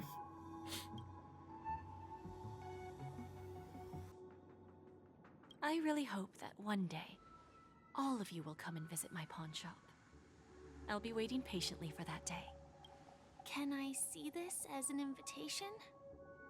From Diamond to the Stellaron hunters while keeping the IPC in the dark?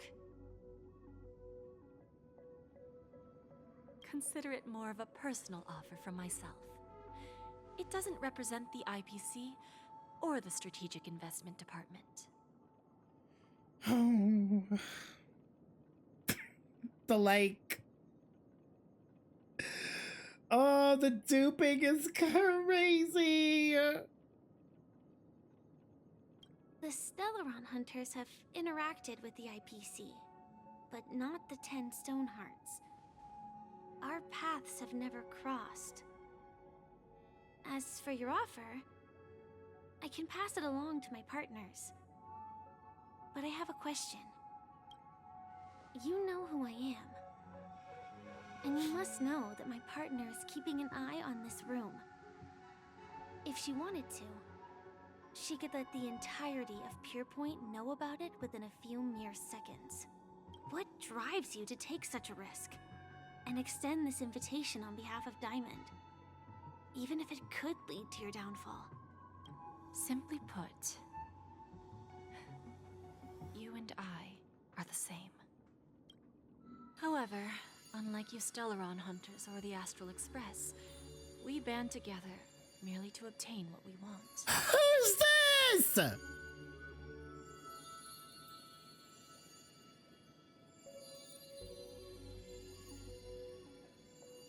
Look at his smirk! I don't know who that is, but I need him. I need him. I don't know who that is.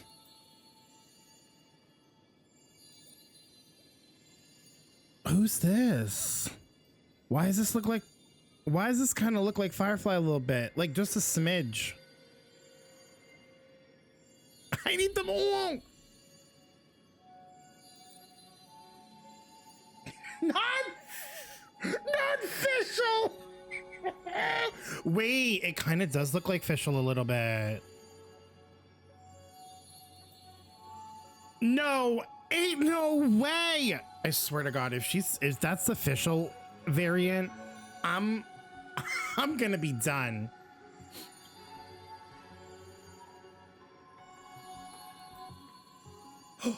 Is this diamond back here?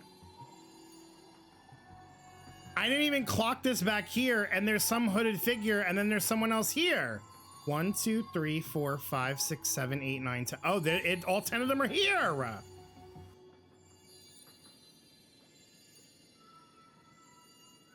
We screenshot this because I'm obsessed.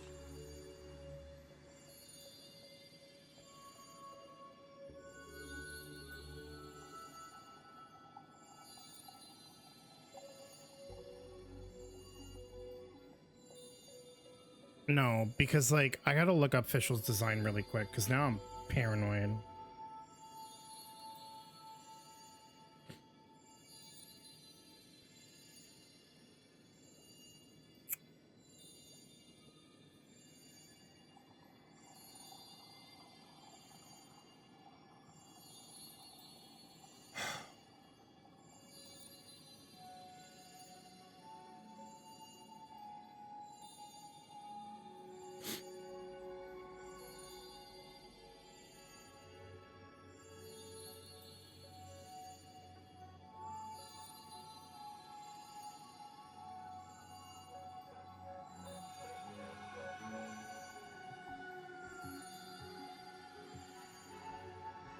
No, because like she's got the same kind of like similar shape armband on her arm. Wait, this might actually be the official variant. Like I know it was a joke, but like I don't think it's a joke anymore. I don't think it's a joke.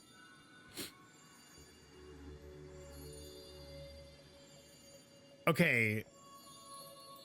Okay, so I'm gonna go off on, okay, this one I'm gonna say, this might actually be the next Stoneheart we get. Because Jade's obviously here, and we see Topaz and Aventurine, right? But like, this is the only other character that we can see like more details of their like silhouette with the smirk and the gun. Everyone else is like faded or in the background, right? And there's no like facial features. So I think this is hinting that like this character is going to be the next Stoneheart that gets released. This is an immediate pull for me. I don't know anything about this character, but he's got a psychotic smirk with some shaggy hair and a gun. That's a pull. That's a pull for me. Each of us has our own past and destined ends, and on this journey, we have been invited by Diamond to join him. This journey could be either brief or long, as each of us carries a void in our hearts that can only be filled from the outside. Also, is this character back here? You can't see it because of my like webcam.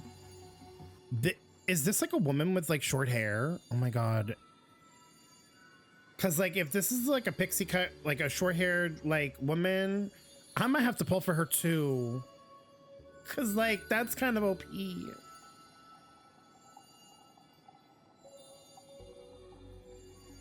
So, Diamond made us a promise to divide the power of the Emanator of Preservation into 10 pieces and give each of us a cornerstone to fill that void.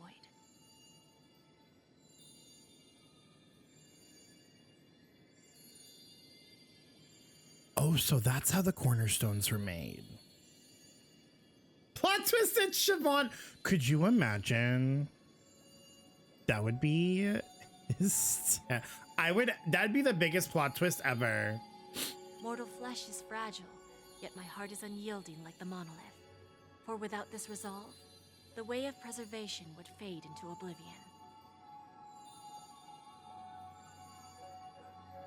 So, you understand? This pledge goes beyond a mere oath. It's our collateral in exchange for opportunities, wealth, survival, and a future. And whatever we gain from it will fortify the Stonehearts in return. allowing us to achieve the great cause of the preservation when the war among the eons eventually comes. Interesting that Diamond's name is above here when she's referring to preservation. Like, I know he's an emanator, but the fact that they didn't say like the emanator of preservation and just preservation is very interesting.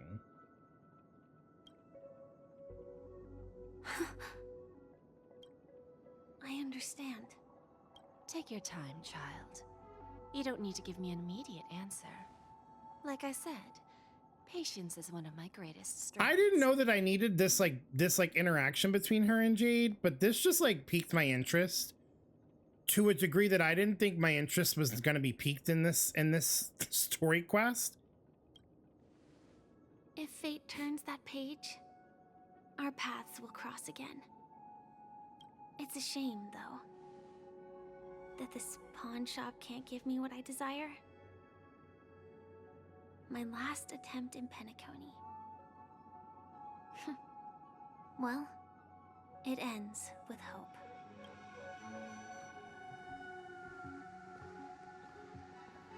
Lady Bon Jade, I've come to deliver the collaterals promised. Wow. Turns out, the meeting to decide the future of Penacony went much smoother than expected, with little debate. Yeah, and you were too busy chirping on the edge of the damn ship. Like, ain't no way. Ain't no way you're just like sitting here having this conversation with yourself when we just saw you literally up there trying to catch a bird. Oh, the Charmony Festival's opening ceremony is starting soon. I should head down and take a look. This airship has quite a few treasures. A bountiful harvest. A bountiful harvest.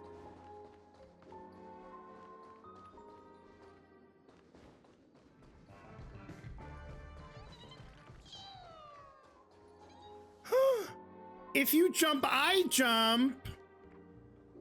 Why are we jumping? We can fly. Dramatic. Why?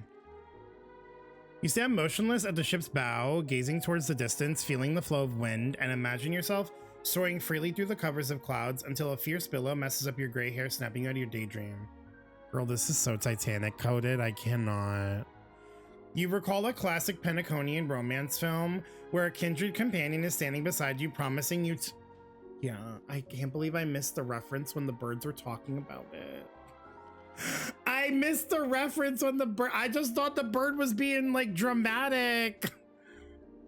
They were referencing Titanic.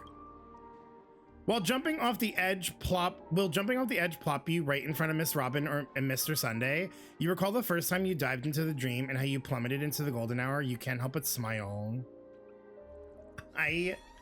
My heart will go, I can't, listen, Star Rail continues to be that game.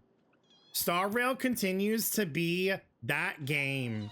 And like, there is not going to be a single game that ever comes close to what this game has achieved. Not even from Hoyo themselves. Not even from Hoyo themselves. That was so funny. Hold on, let me get my lip balm. Let me just read this book on fabricated travelogue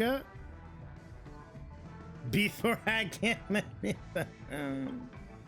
Remember, I can take you out with just one shot whenever I choose. I forgot the last time we saw the two of them interacting, he was threatening his ass, asking where Oswaldo was. Ooh! Oh, that'd be my honor. Don't worry, I hate cheating at the table. Oh, Rini. You better. Ah, look who's here. The great hero of the Astral Express. The most dazzling trailblazer in all of Penacony. He called us dazzling. Oh, you're here too. Long time no see, friend. What are you guys whispering about? Do you always compliment everyone you meet, Adventuring? Why are you on the IPC side now, cowboy? Oh my god, this would stir up so much shit. Merely a greeting of platitudes. As long as you and I have an understanding. I wonder if he told him about Oswaldo. Well, let's set aside those under-the-table dealings for now, partner. Don't Partner. spoil the festive mood of the Charmony Festival. Partner. I agree. Now let's congratulate Mr. Trailblazer. I hear the family intends to thank the crew at the Charmony Festival. It's a real pity I can't personally be there to witness this. You sure left in a hurry. I'd like to thank you for all your help in the battle, cowboy. What were you guys chatting about? They're not gonna tell us. Well, my job was just to give the IPC an opening. Other things aside, I think I did a pretty good job at achieving this. Yeah, but you could have stayed and hung out with us a little bit. While you were at Dreamflux Reef, we were actually close by. We wouldn't have been able to dig up so much dirty information without the help of a knowledgeable friend. But that emanator didn't pull any punches. My body couldn't hold out too long. Otherwise, this would have been settled in a much cleaner manner. No problem. Punishing the wicked and eradicating evil is a top priority. Would have been strange if we sat it out. Making an entrance like that, us Galaxy Rangers are making a comeback. Reckon you'll meet quite a few followers of the hunt on your journey. Do me a favor, pass on my regards, will ya? What were you guys chatting about? Forget it. I'm not one to beat around the bush. I've got a score to settle with a high-ranking executive fella named Oswaldo Schneider. And this flamboyant fella here can help me find him. He literally called him a slay. But also, like, he could beat around my bush. Like, I don't mind cosplaying as Oswaldo Schneider for like a night. I'm just saying. The feud between the Marketing Development Department and the Strategic Investment Department is well known across the cosmos. But what I didn't expect was the involvement of the Galaxy Rangers in this feud. Looks like things are about to get spicy. Oh, come on, spicy! Thank you. And I also hope you enjoy yourself, great hero of Penacony. I feel like Boot Hill's gonna wind up helping us when we eventually like have to go to Pier Point. Like, he's gonna wind up taking on like Oswaldo at some, like, to distract him while we go do whatever we have to do. I'll pass. But I do hope you guys have fun. If you don't mind, let's play a few rounds next time.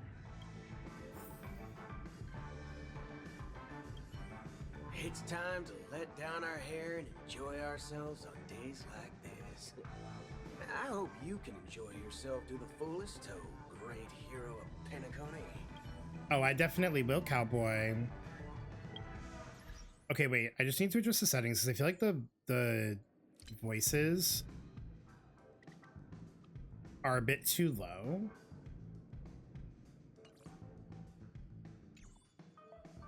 I cannot believe... I can't believe that we got an achievement called My Heart Will Go On.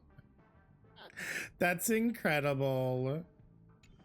Oh my god.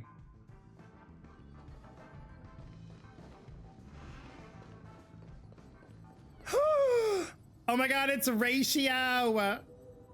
Ah, yes. I remember you. Your performance at Herta's space station was adequate, I suppose.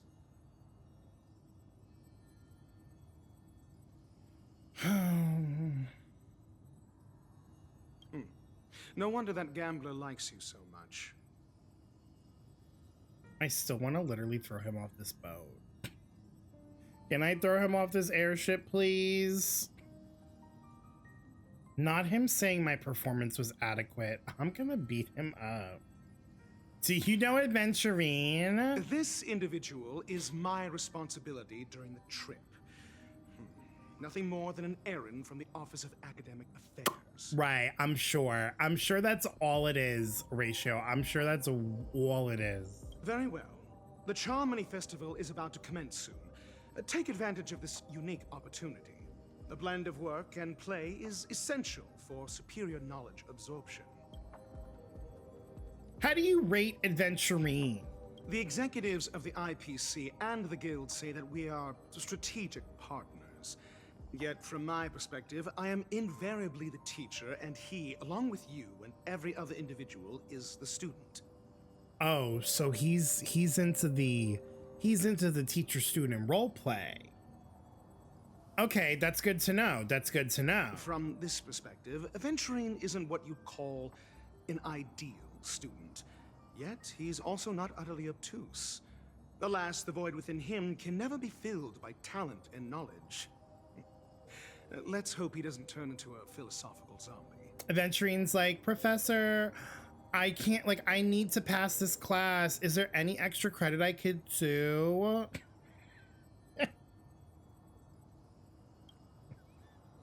I thought you were going to make me get my act together. Saying such a thing merely indicates that you have not truly grasped the essence of learning. Oh my god, I forgot how much I can't stand him when when he says it to me, I don't like it. When he's talking down and shit to other people, it's funny. But when it's to me, I don't like it. The principle of balancing work and relaxation is scientifically grounded, with the relevant proof process detailed on page 21 of the 31,467th issue of the academic journal Star Caesar. Acquiring knowledge aims to enhance living. Don't invert priorities like those dolts at the guild. Then you'll excuse me. Bitch, you're stinky.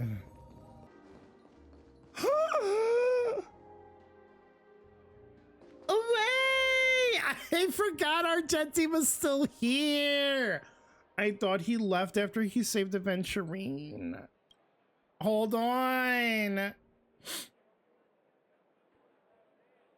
Where did his voice go? They didn't do this again.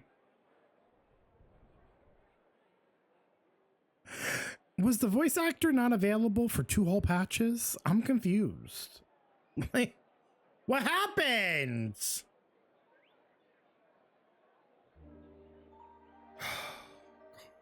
God. We meet again, my dear friend. Your journey of beauty is even more elegant than mine. My most sincere regards to you. You flatter me too much. When will I be able to unlock a new path? What? I'm gonna say that. Unlock? An eloquent and picturesque choice of words, yet you have already set forth on the path of beauty. I have heard of your valiant deed in leading others to vanquish the omen of evil. Though the tale bears a tinge of regret, you have undoubtedly championed beauty and justice. May Adrilla smile upon you. The omen of evil? If an admirer of the beauty gets lost in the pursuit of power, they risk descending into the omen of evil, a form which is neither human nor beast. Although Mr. Sunday did not cross paths with the path of beauty, his actions were no different from the omen of evil, a lamentable soul lost on the path of righteousness, truly a matter of deep regret. Why were you not there during the final battle? I'm ashamed to admit, Anna's dream was too realistic. I couldn't bear to bid farewell to a fallen friend who had long turned into a beast. I lingered in that illusory dream for far too long. Ah, his voice and smile were too vivid. Ain't no way everyone else managed to get out, and Argenti's just like, I'm gonna stay in here because it's real nice and I miss my boo thing. He turned into a beast, but now I'm reunited with him and I can kiss him all day. I didn't pass the trial of beauty this time, spending much time in self-reflection over my own hesitation, yet I wish for Adrilla to remain my beacon, a banner for me to strengthen my determination for the beauty. Thank you, and may the beauty always be with you. I hope that was a sufficient Argenti cover, because I cannot do justice to the VA, but I think it's a crime that the VA was like not present for that. That's the second patch in a damn row. Ain't no way they're still fucking in here. Oh my God. Why are the... No. How beautiful! Get these kids away from the pool immediately. Sorry for missing V-Day. I've been out of commission thanks to some plague the tater tot brought home from preschool, but thank you for all for making it special. Oh wait, that was on February 15th. Oh, that was about the time that 2.2 happened, huh? I noticed that Argenti wasn't voiced in English for the new patch, but was in other languages. I'm bummed to hear about this. Truth be told, it's hard to know sometimes what content sessions are for, so to avoid putting any feet in mouths, I plead the fifth. But I do know they're working stuff out on their end at the moment. Oh. How many months out do they do recording? So then that must mean that they probably did recording for 2.2 and 2.3 like all at once. And it was probably around the time that he was like, he couldn't work. Miss Topi! Well, if it isn't my old friend. It hasn't been long, and yet here we are again. How are you? Numby's little noises are so cute. I'm in the mood for a job change. Life is as wonderful as ever. Dead tired mood. That's what I thought. I Dead heard tired. you guys pulled off a big stunt, cutting down the Oak family in one fell swoop. Such a pity I couldn't be there, or else I would have lent a helping hand. Look how bustling this ship is. Not bad.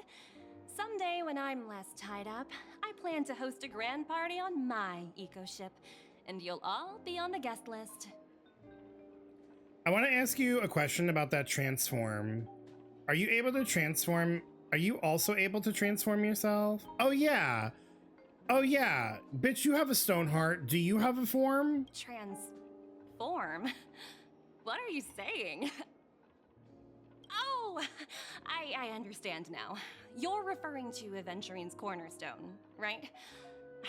Sorry. Compared to him, my ability is not as... Damn it. I was hoping that artwork that we saw on Twitter was gonna actually be manifested. Guess there is no harm telling you. The abilities of the 10 Stonehearts as cornerstones are all different. Some can even read your thoughts, grasp your desires. So, be careful. Who the fuck is reading my thoughts? Now that I think about it, it was good that Branya got there when she did in Belobog. If she came any later, we probably wouldn't have ended up as friends.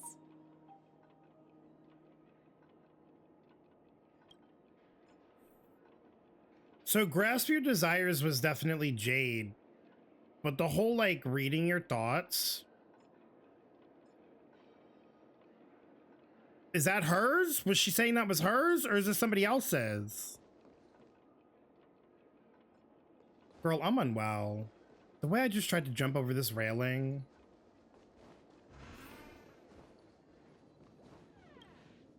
Hey there, lively guy.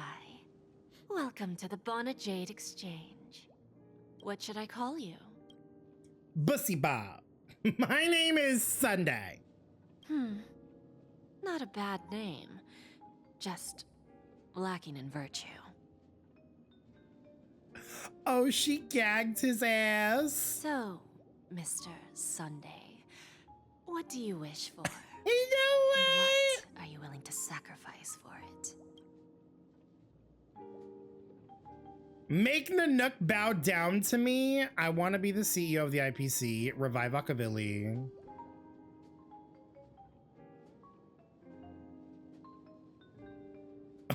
Wait a minute. Yeah, can I become the IPC head?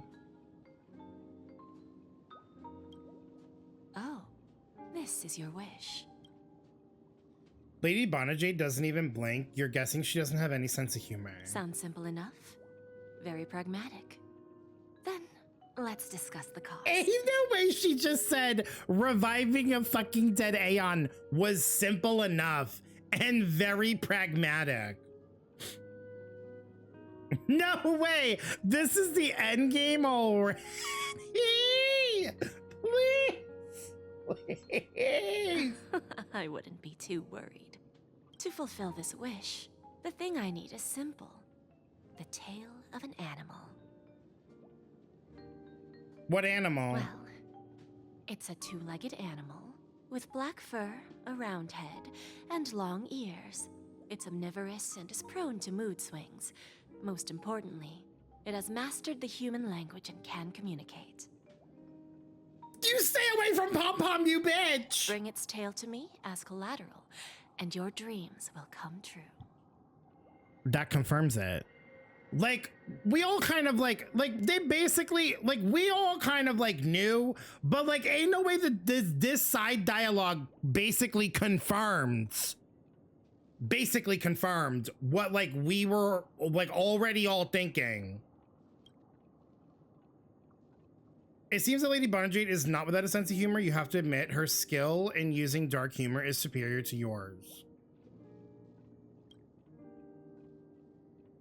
Hopefully there are sisters on the express. May fate bring us together again, Mr. Trailblazer. I'm not cutting Pom Pom's fuck ass tail.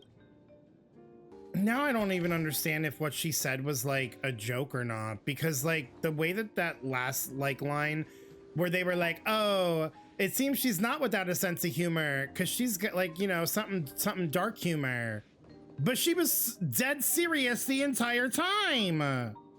Hi, I would like to sit for the festival, thank you. The festival hasn't started. Let's take a quick break. Hi, we meet again. Who's that? It's really you. I knew I didn't get the wrong person. Firefly! Yes, it's just I didn't get the chance to say hello. There's still some time before the Charmony Festival starts. Do you want to chat?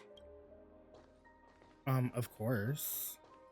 I'll always chat with you, babes. 2 murder cases, a showdown with the IPC's ambassadors, the legacy of the Nameless, and a remnant of the Order who wishes to replace an Eon-created paradise with a dream. You guys even ended up shattering the dream. It's truly been quite a vacation. Yeah, I guess if that's what we want to call it. It's a good thing that you guys managed to overcome all those difficult problems. Congratulations! After the Charmony Festival's opening, will you guys be leaving again? I don't know where our next destination will be. There will always be somewhere. After all, you guys are on the path of the Trailblaze. Before joining the Stellaron Hunters, Elio told me that this journey will tell me how to live on. That's all he said. As for the rest, it's up to me to find out. So, I'll pay extra attention to any leads that will let me live on. This trip to Penacony is no different. No wonder you were interested in investigating the Watchmaker. Yes, sadly I was looking in the wrong place. But I did reap some rewards. Do you know Miss Jade from the IPC's Strategic Investment Department? Bon Jade Exchange belongs to her. Actually, I do. She thinks I'm Sunday. She told me her price, but... Did you take the deal? No. But what she wanted wasn't my answer either. Of course, I want to live on. But... what fate owes me?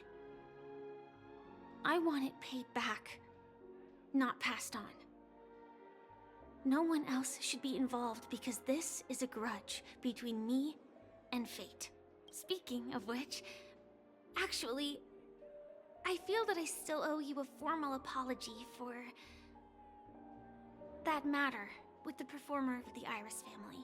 Even the smallest of lies can turn into a betrayal as sharp as a blade. I'm sorry. Oh, girl, you're fine. I feel like after everything that's happened, yeah. It was an emergency. It's okay. So I never had the chance to formally apologize to you. And admittedly, I was the one to blame. To me, hiding is much easier than being honest. Yet, I still want to try expressing my emotions as any ordinary person would. Girl, if I had $1 for every person I knew who fucking acts like this.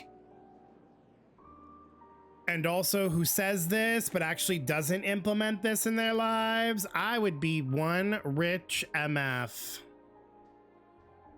I really would. It's that girl! Get moving! Arrest that criminal before the Charmony Festival's opening ceremony starts! Girl, can you two just calm down? I can't believe they chased me this far. Looks like we have to say our goodbyes. Don't worry about me, just go and enjoy the ceremony. The script hasn't reached its end yet. We will meet again. Why is like... I hope she's okay. But if it's only those two hounds... Why is it like every time that we like come in contact with her, like something happens and she immediately has to leave? Every single time. We have no actual time to hang out. It's so rude. I'll send a message later to check in on her. Let's go attend the Charmony Festival first. The real one? Let's take a seat here. Everything is settled. But there's still some time left. Maybe I should take a walk. No, I want to... Forget it. I've done enough walking around already. Let's take a seat. I want to get this... I want to get the ball rolling on this.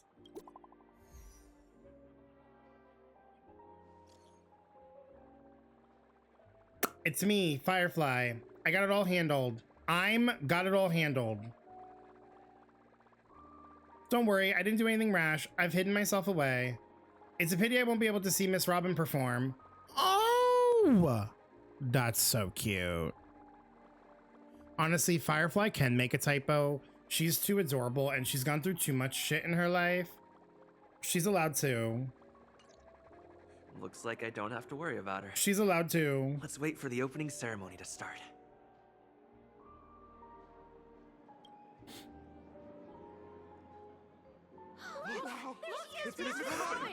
Oh my god, is this where the song's gonna come? I swear to god.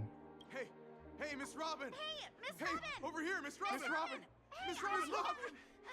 I have not listened to the song that was released on Spotify yesterday, specifically because I wanted to hear it in the story. I swear to god, if they don't play it in the story, I'm gonna be so mad.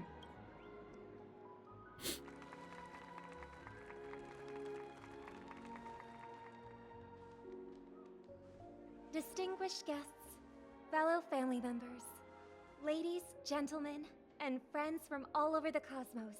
It's a pleasure to join you all in celebrating the grandest ceremony of the Amber Era, the Charmony Festival. Firstly, on behalf of the Penacony family's 5 major lineages, and on behalf of myself, I'd like to extend a warm welcome to all our guests.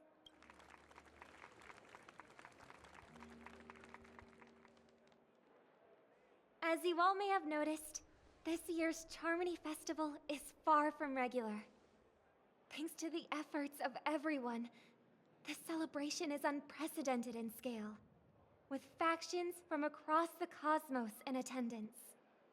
Not only that, the customary opening ceremony, held at the Penacony Grand Theater, has now moved to the radiant Felspar, the very airship you all stand upon.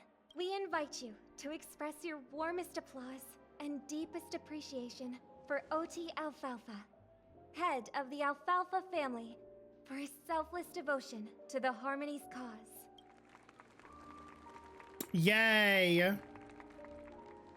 What makes this festival so uniquely significant?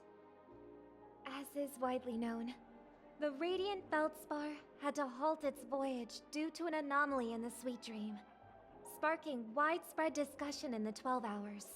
Thanks to the hard work of Penacony's internal and external factions, we've finally gotten the dreamscape back on track, just in time for the Charmony Festival. And as they say, good things come in pairs. The Charmony Festival not only celebrates this achievement, but also marks the relaunch of the Radiant Felspar. And finally, the last reason. Does everyone remember the Watchmaker? In truth, the family has poured their efforts into this festival just to commemorate this legendary luminary, the father of Penacony, Mikhail Char Legwork, one of the legendary Nameless who laid the foundations of Penacony. Oh, Robin paying tribute to Misha. Wait, that's so In the most bewildering times precious. of the planet of festivities, it was he who descended from the sky with his companions, who taught us through trailblazing where freedom lies. It was also they who led the vanguard in the pioneering of the dreamscape, in exchange for what is now known as the Paradise of Harmony. This is how you rectify the wrongs. It can be said that Penacony's splendid success today is deeply rooted in the trailblazing ethos the Watchmaker planted within us. Only by honoring this trailblazing spirit can we fulfill our mission and spread harmony to a broader audience. Literally couldn't have said it better myself. That was beautiful. Aw, that's so nice of her. She's talking about us. We haven't even been mentioned yet. The Expressor would have been disbanded long ago if it weren't for you. Our trailblazing spirit is unparalleled.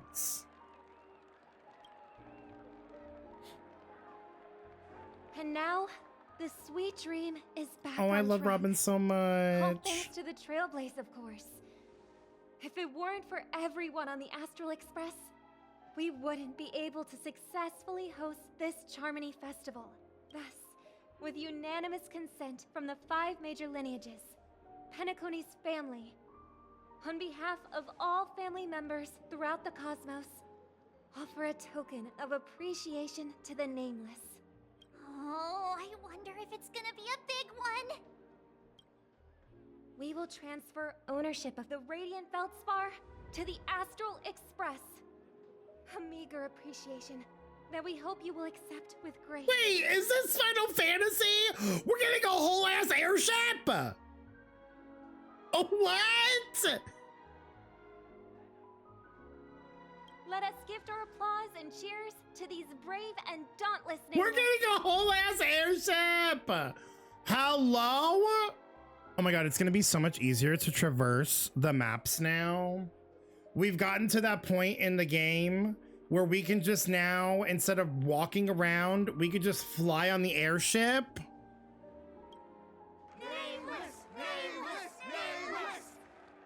Final Fantasy series quaking in their boots.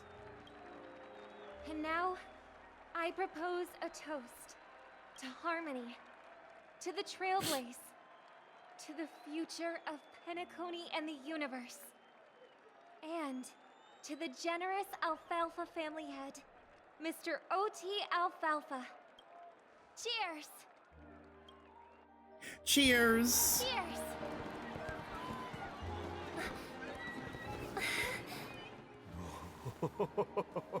Aww. To make a decision like that. This little bird is no less capable than her brother. All's well, all's well. Right. But have you forgotten someone, my gray-haired friend? I put a bomb on this ship. You have 10 minutes to find it. Better hurry. Sparkle, what the When did this get hell are shoved you into my hands?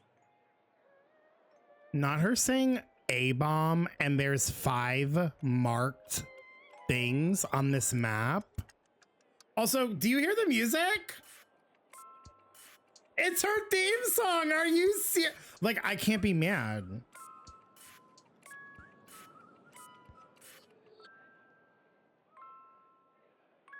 Girl, we were just trying to like have a good time and you had to come out here and do all this shit. Like, please. There's still so many bombs. Now's not the time for plot twists. I can't handle this alone. Time to create a group and inform everyone. Not the What happened to our phone? Please. There's an imaginary neutron bomb on this ship. What's happening? Keep reporting about the bomb. It's all thanks to the masked fools. From where to view the fireworks? Miss Sparkle will explain the situation personally. Huh? How'd you get into the group? That's Miss Sparkle for you. She doesn't need an invite. All right, down to business. Is everyone flabbergasted yet? Weren't Miss Sparkle's buttons all confiscated already? Why is the bomb timer still active? Actually, all credit goes to our brave hounds. Thanks to their... Okay, she's just going to keep typing, so I'm going to let her finish. Oh my god, this is like the entire cast. Hold on, let me go back and read the... Thanks to their meticulous efforts in gathering the buttons, Miss Sparkle was able to press all of them by one. Miss Sparkle certainly worked her finger to the bone, pressing through a whopping 100k buttons and spent a whole 48 system hours on it. Not the crying emote, help. What the fridge is wrong with you? Do not be crass, my silver cowboy. Not the my silver cowboy. Your appreciation is received. Of course, it was still down to Miss Sparkle's luck. I don't know why, but there were a total of 16,537 esteemed dream chasers who volunteered to help Mistress Sparkle bear her burden. Girls who like a smile. Okay, well. And Ratio left the chat.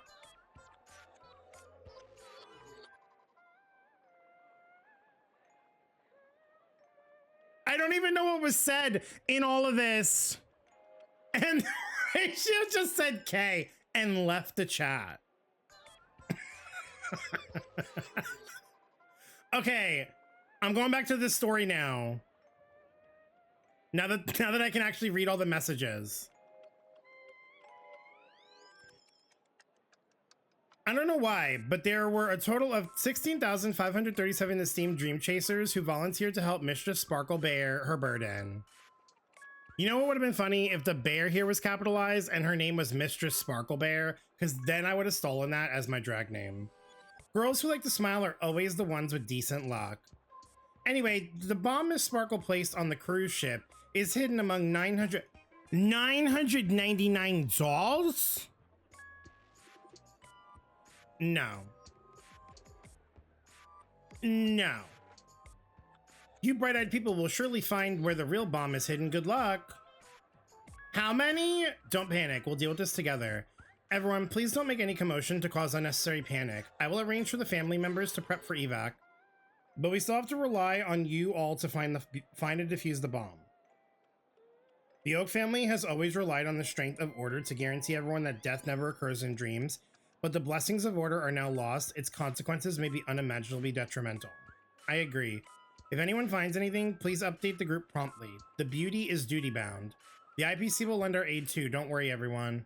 Want to bet who will survive this? Ain't no way Aventurine is trying to make a gamble on this right now. Ratio said K and then left the chat. And then Boot Hill immediately after says, let's go. I can't.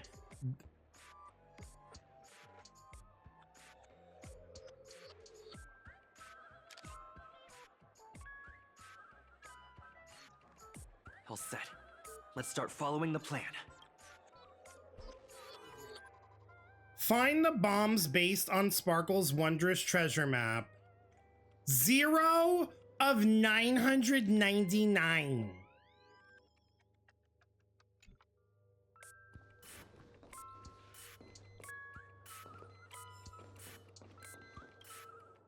You finally arrived, oh great gray-haired little one. I'm the constable around these parts, and right now, I'm posing as a bomb. You're not a very good character design, are you? What do you know? This is called foreshadowing. All right, now that you've found me, it's my turn to complete my mission. Next, I'll count down from 5 and then explode. 5, 4, 1. Where's 3? Really that important? I'm not even a real bomb. Was it surprising, shocking, horrifying? No? Really? Fine. That's too bad then. You really ought to learn how to win a girl over. This constable doll finally falls silent. You open it up, more like tear it apart, though it sounds cruel, and uncover its true nature, a mere toy equipped with a remote speaker.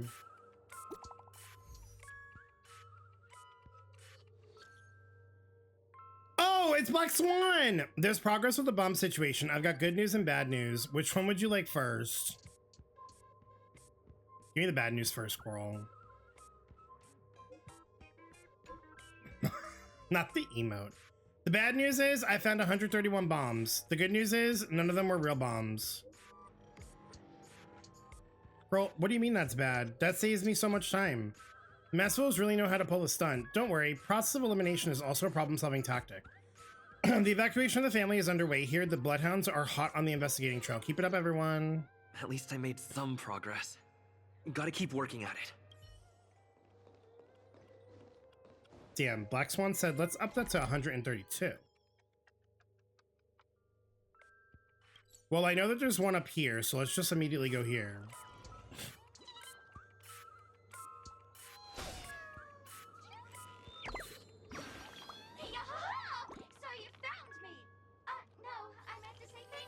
Help!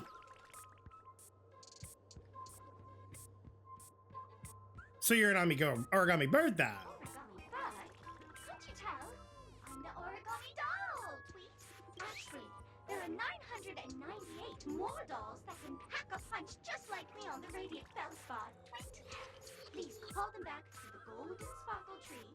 I will prepare a worthy gift for your troubles, Tweet. As for that imaginary neutron bomb you want, don't interrupt me. I know you never mentioned those 3 words to me before. Well, the bomb isn't here, Tweet. I'm afraid you'll have to look elsewhere for it. The peculiar doll flicks its twin ponytails and vanishes into the sky of the dreamscape. A sight much more thrilling than an origami bird. As for the golden sparkle tree, forget about it. It most likely just random balderdash that Sparkle made up. Is this supposed to be an imaginary tree reference? Is that an imaginary tree reference? Because this is Honkai, and I gotta assume.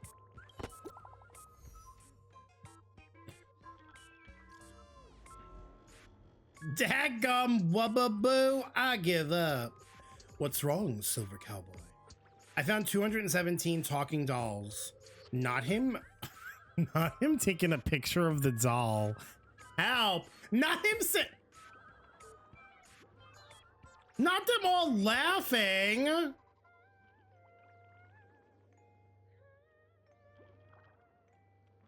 And that's after I got help from the hounds and that man with the plaster head. Who knows when we'd find them all if we looked for them ourselves. That's a shame. Knowing that fool's habits, I'm afraid we're going to have to keep filtering through the wrong answers. That's crazy.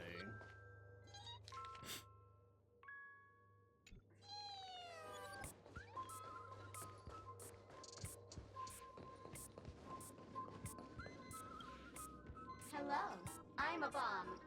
There's still some time before I explode, so you can take a look around first. I'm here to defuse you. No problem. Executing self-diffusing program. This won't take long. Now playing Never Give Up, Never Surrender by the trending superstar Rickley from the Epsilon 12 system.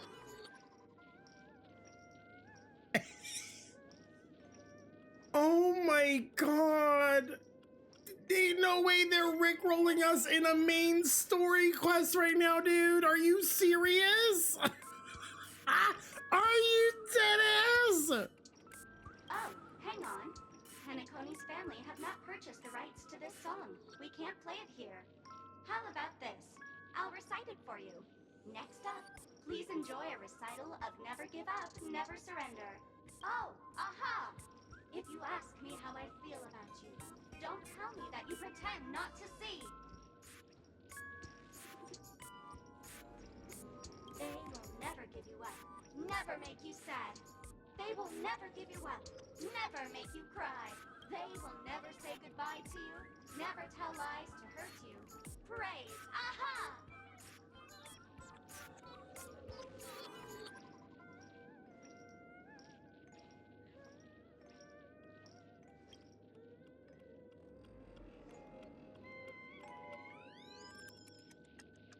After the almost tearful exclamation of praise aha comes to pass, all that's left in the doll's mouth is that lingering echoes of an irritating cassette tape. Turns out that it isn't a bomb after all, but a vintage tape recorder.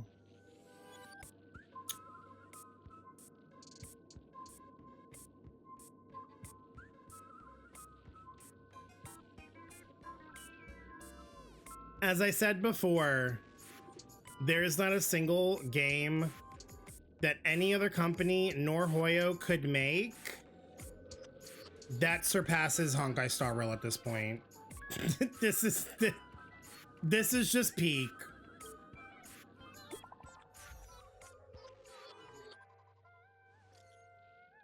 My friends, I bring saddening news. Tell us about it.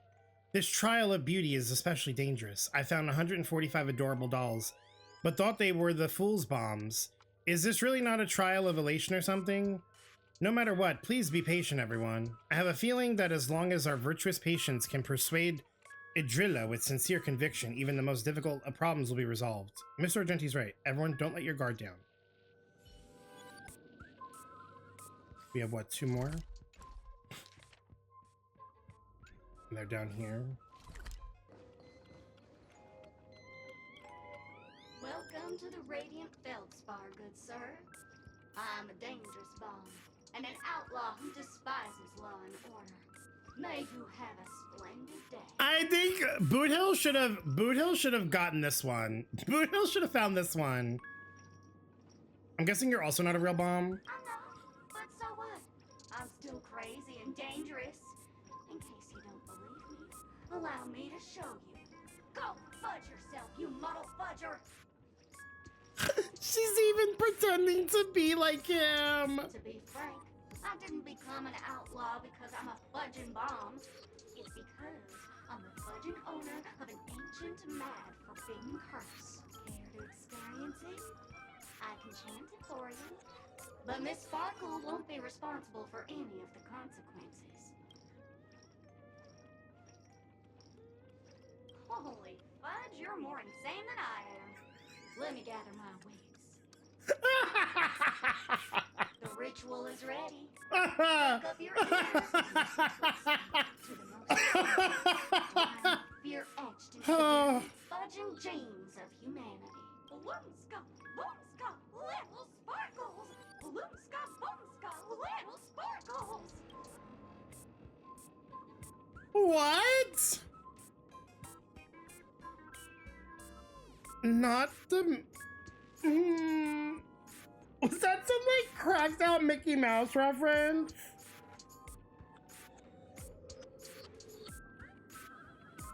The striking resemblance to the voice of the legendary Penaconian cartoon character Clocky instantly rings an alarm with you. The profound muscle memory from ancient times prompts you to swing your arms in a wide arc, catapulting the doll into the heavens. The doll's words just now are not false, then indeed there won't be an imaginary neutron bomb exploding on the surface of Golden Hour. No need to worry.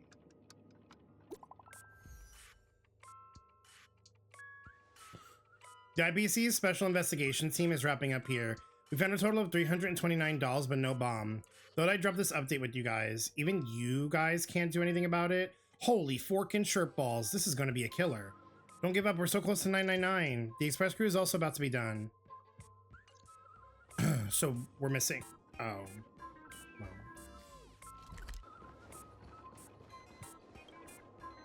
Ha! We meet again. I am Penacony's famed detective. Got yourself into a pickle? I'm more than happy to help. But unfortunately, I'm preoccupied with a couple of unsolved cases. So, you'll have to wait your turn. You're telling me your case is related to the bomb? Bob. Drat. It completely slipped my mind. Dr. Boom specializes in explosives. I need your help, mister. You've had quite a few run-ins with Dr. Boom. And with the recent bomb situation, you're bound to find evidence that proves Dr. Boom is the killer. The first case is the Soul Glad factory arson case. We found a hammer, a doll, and half a liter of unidentified fluid at the scene of the crime. Our forensics results showed it's a red herring. The second case is the Blue Hour auction robbery. A gang of masked thugs broke in, stole a fragment of the Astral Express, and left behind a large hammer, a doll, and a half-dead red herring at the scene. Those are all the details.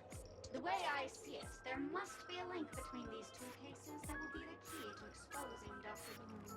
I trust in your deduction. Which piece of evidence do you think is the deciding?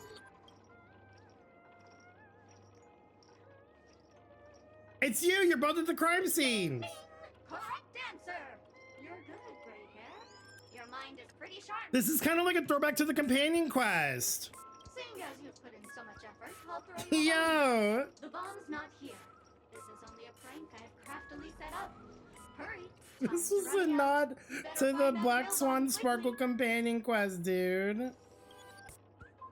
Sparkle's voice faded, leaving behind the doll's body buzzing with white noise. It seems the pitiful doll was transformed into a megaphone by Sparkle.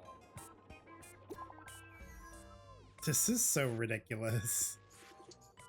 Good news, we found the remaining 172 dolls here, but they're also just dolls. What's going on? That girlie pulling a fast one on us? Long time no see, everyone. Not this emote. Not this emote. Miss Sparkle is delighted that everyone is busying themselves over her, and so she had me deliver a message. I knew this matter wouldn't be so simple. You've grown some brain cells, gray hair. Miss Sparkle is pleased. All right, enough jokes. Miss Sparkle says this message is super important, so listen up. There are actually 1,000 dolls on the Radiant Felspar. To reward everyone's efforts, Miss Sparkle has decided to be magnanimous. I'll wait.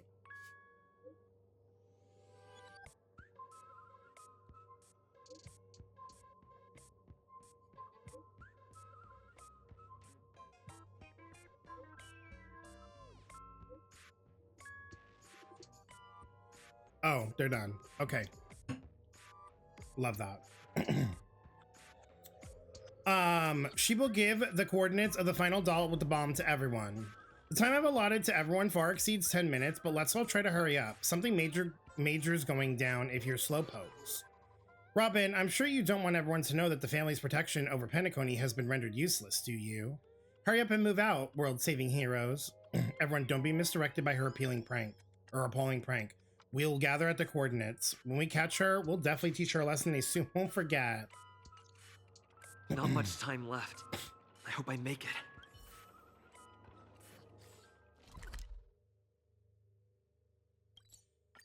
We teleport? So we make it in time? Firefly! Okay, can I say something? Can I say something before? You know what? I'm gonna keep it to myself. 28 minutes, 46 seconds. 28 minutes, 45 seconds. And if what I'm gonna say, if what I'm thinking is true, babes, genius. You're here. How's the bomb situation? Looks like she also sent you a message. Since you're here, I'll just keep it short. Just over half an hour ago, I received a message from an unknown sender and rushed here as soon as I could. 27 minutes, 52 seconds. 27 minutes, 51 seconds. The Sweet Dream has lost the protection of the Order. If it were to blow up here, the consequences would be unfathomable. I've scrutinized it for a long time, but the bomb's design is incredibly unique, as if it's been locked by some mysterious path force. Apart from its creator, I fear no one knows how to deactivate it. Then we'll just have to find that person. Mommy, I don't want to die.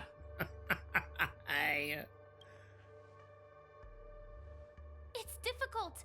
Time is running out, and she's a master of disguise. And even if we catch her, she won't come quietly. Is there another way? Actually, there might be another way. Do you still remember? The script said that I will experience death 3 times in the Land of Dreams. I think this moment heralds the 3rd time. Yep. Now the question is, did Firefly corroborate with Sparkle? Or did this all just like happen by circumstance? What's your plan? You may already know that I have no way of evoking dreams. I employ a Stellaron Hunter's special method in order to enter dreams instead. This allows me to perform feats that typical dream chasers can't. As long as I can bear the pain of the Memoria pressure, I'll be able to dive into the primal memory zone beyond the dream and extend a lifeline to the radiant Felspar. That's a little dangerous. I will take this bomb into the depths of the dreamscape, as deep as possible, where there are no living souls around. That way, at least no one will get hurt. Okay, but like, what about you? Don't worry. I believe that this Firefly armor will be enough to take me to where I need to go before the countdown ends. And maybe even make it back safely. Baby, okay, because I'm like, that's not what I'm talking about. I'm not talking about like if the fucking armor can get you there. It's a matter of like, can you come back? At present, this is our best and most logical course of action. After all, a long story deserves a happy ending. Also, like, they can't, this piano in the background. I have some words to share with you, though they were spoken to me by Miss Acheron. She said that the so-called impossible is merely something that is yet to happen. At the moment, there are so many things that seem impossible, but are they really never going to happen? Maybe it's just that the moment to disprove these impossibilities hasn't arrived yet. Whether it be a literal ending, suffering akin to death, or a harrowing deathscape. Before the appointed destination arrives, they are all the same. Yet I can still make myriad choices. I also firmly believe that when that moment arrives for us to make a choice, the answer to our end will already be within our hearts. She's so perfect. It is not destiny that shapes us, but we who shape destiny. The Astral Express and the Stellaron Hunters are like light and shadow. We walk on different paths, intertwined, moving forward and growing together. Maybe the end is predestined, the Swan! But it is not today. Since things are going too well, let's speed up the countdown. Human life is short, just like fireflies to a flame. So if you have an answer in your heart, always remember, don't leave with any regrets. We have this right, don't we?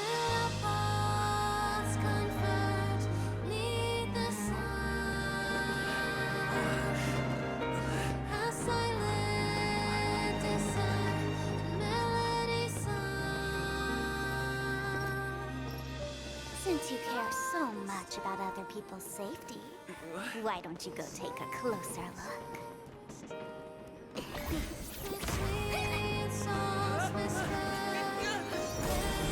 You see, everything is possible in this land of dreams. We each came here with our own goals and realize them in unimaginable ways. Regardless if the result was a sweet illusion or a bitter reality. Stop! This is so beautiful! It was an answer we longed for, day and night. So, why do people choose to slumber? I think it's as you said. Because in the end, we will wake up from our dreams.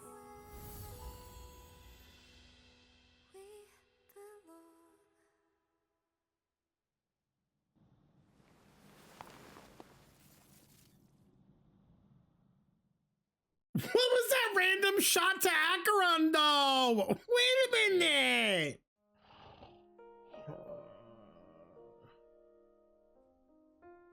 Y'all, I think Sparkle knew. I think Sparkle knew that she needed like one more death. When I arrived, I happened to see a child holding it. He said the flowers were prepared by Aunt Jessie for the watchmaker and the war comrade he'd missed his whole life. Ooh.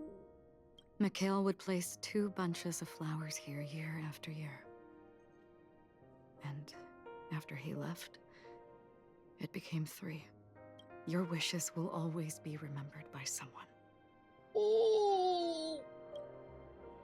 Now, Penacony, as you hoped, has welcomed the dawn after a long, Oh, she was putting... Oh my god, no. The path forward may not be a bed of roses. But at least people are prepared to step forth towards freedom. She was putting flowers for what's his face? The Galaxy Ranger. I forgot his name.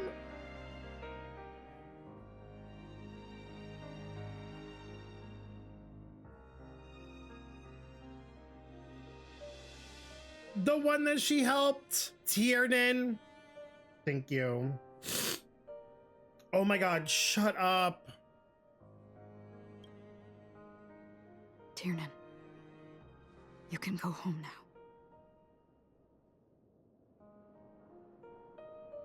I hate this game. I just wanted a nice relaxing epilogue. Why they have to do... Why? I've already cried enough in this fuck-ass planet. While the Nameless are also preparing for the next stop of their voyage.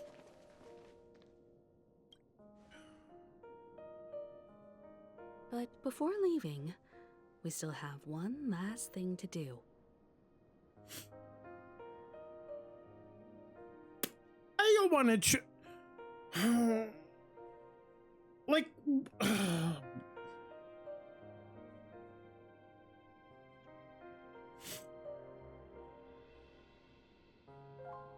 but like I want to say bye to Acheron, but also Gallagher, but also like all the Nameless. No, appropriately it's got to be the Nameless.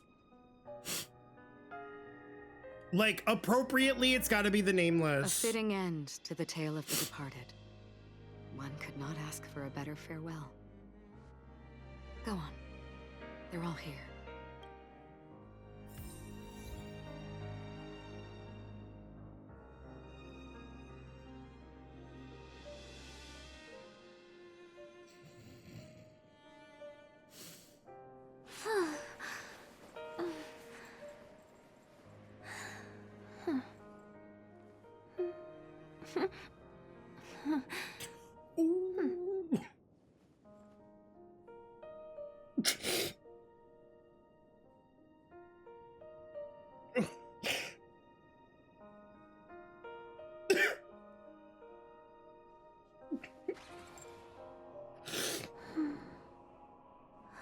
This is like worse than 2.2. Are you serious?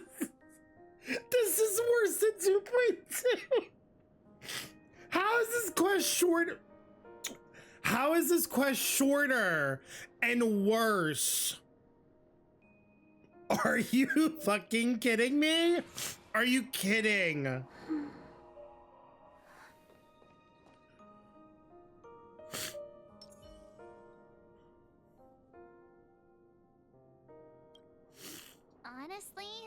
When I heard the conductor's request, I was pretty surprised. Oh, God.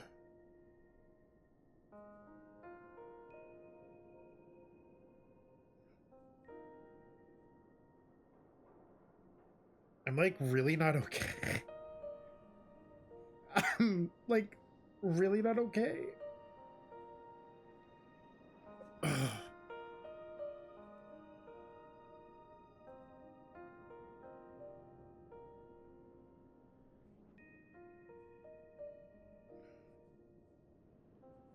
This music's not helping either. This music's also not helping. Oh. The nameless. Those who trailblaze, doing good Yeah. deeds but never seeking recognition. Please talk for me, March, because I After all can't this read any time, dialogue right now. How would we even find those 3 people in such a vast place like Penacony? But it seems, in the land of the dreams, anything is indeed possible. History may not remember the names of the dead, but the stars will attest to their journeys. The first glimmer of light in the prolonged night often illuminates little, as it is fleeting and the darkness too vast. But because of this, people will remember. As long as something shines in the night sky, then when the first star falls, countless more will follow, streaking across the horizon. Brooklyn Tierney, Rosalina J. and Estella, we raise a toast to you, trailblazers of the Silver Rail. The fucking drink that Siobhan made. Because she probably knew. A toast to history that no longer remains silent. The passionate and courageous pursuit, and a voyage that traverses the stars.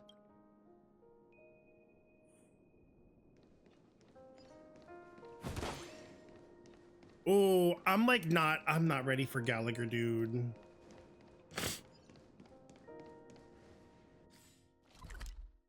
Go,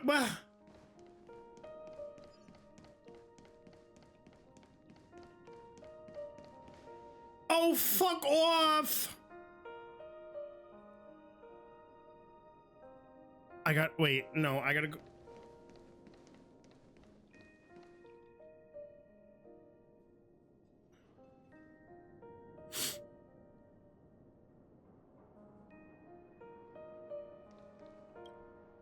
That statue. It wasn't here last time. Looks like this is the last riddle that Mr. Gallagher left for us. In the end, we still failed to figure out his true identity, or if he was even a living person. What should I say? I mean, this guy is definitely a history fictionologist, all right. I'm suddenly reminded of the time at the theme park when he said he was only 13 years old. Please! Could that have meant something too? Please! Oh my god, stop. We don't need... Honestly, you know what? I needed a good laugh. I needed that, so you know what? Thank you, March.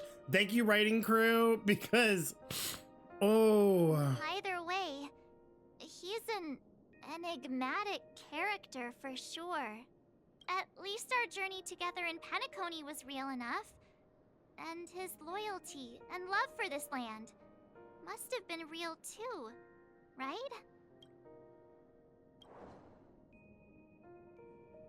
Gallagher, we raise a toast to you, the slumbering hound. Can we bring the statue with us? To the festival's invitation, to all lies and the singular truth. If we ever meet again, please don't talk in riddles. March, please! Oh, the way that she made a comment about Enigmata, and she probably didn't even realize it. Oh. No.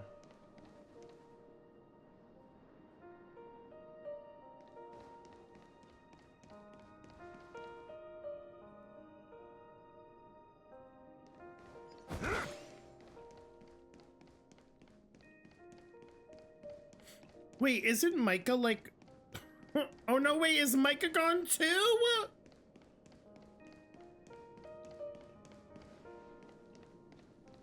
Oh no, he's still gonna be here. Like, I know his body like doesn't exist in the real world anymore. But like, is he gonna stay or is he gonna like end his journey too? Is the Astral Express ready to depart Penacony? Dad, that's my other dad. Apologies, Mr. Mika, that we are only now bidding you farewell. Oh, that's all right. You've all done so much for the Watchmaker, and we are forever indebted.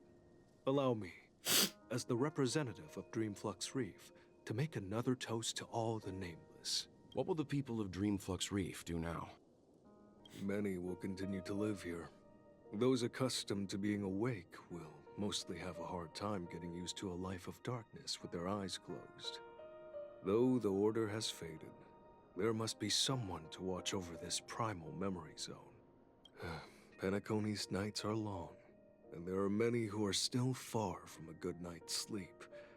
As for the sweet dream over there, we're still managing without it, aren't we? Mika and residents of Dreamflux Reef, we raise a toast to you. He's gonna stay and make Watchers sure that of the everyone's Lone Dream. okay. To your tenacity throughout time, to each sorrowful night, and to the dawn that is finally upon us.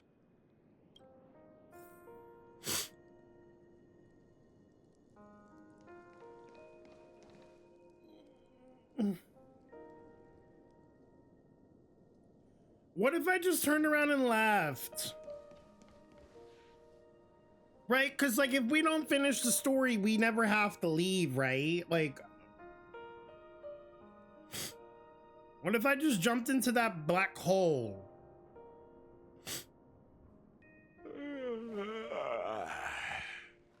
Look at him.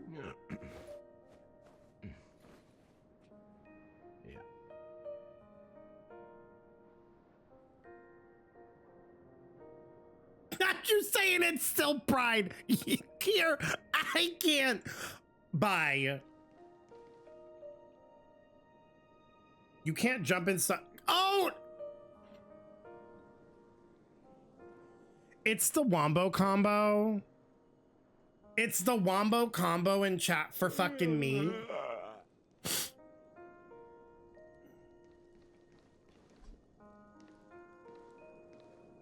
I can't. I'm gonna walk up there and take my time.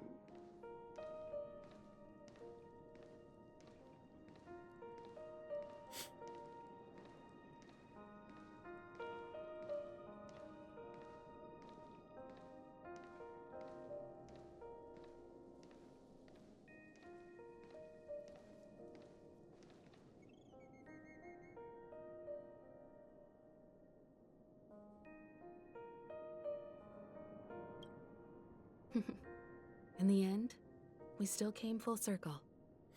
This trailblazing expedition started from the moment you and a bellboy ran into each other. After going on a journey of many twists and turns, they still ended up where they started. Just like a clock's hands that turn round and round, the start and end of each day will always land on 12 o'clock. The advent of time moving forward. There shouldn't be much left to say. This entire adventure started because of you, and should naturally end with you. And then, a new page will be turned. Ooh.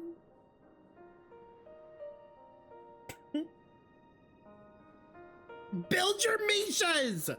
Build your Mishas! Mikhail Char Legwork, we raise a toast to you, Watchmaker of the Land of the Dreams, Nameless of the Astral Express. To Penacony's past, present, future, and the child's unwavering dream unto death. With that, our duty as Nameless should be complete, right? The trailblaze can illuminate the way, but ultimately, The future of a world belongs to those who live in it. I still feel that Mr. McHale must have really wanted to witness this day himself. What's on your mind, March?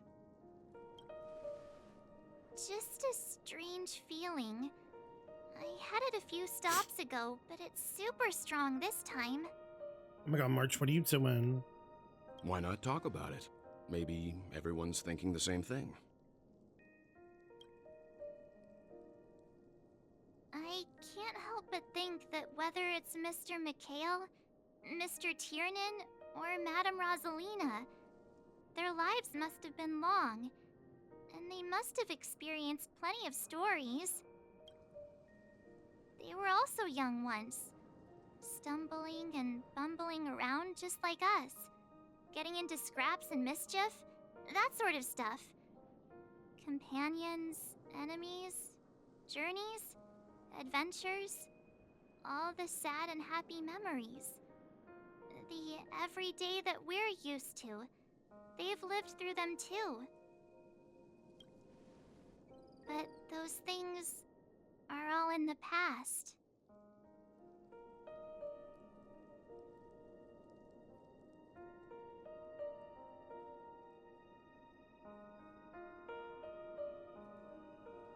Time will wash everything away, so treasure the present.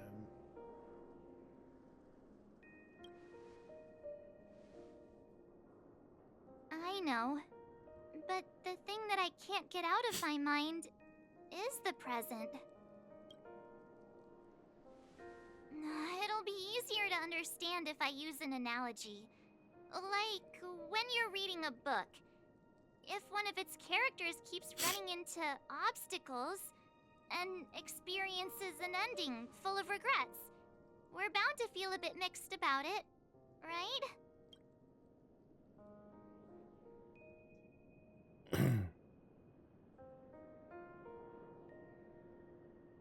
No matter what, that's a very hard to accept. You won't be affected as long as you don't live vicariously through them.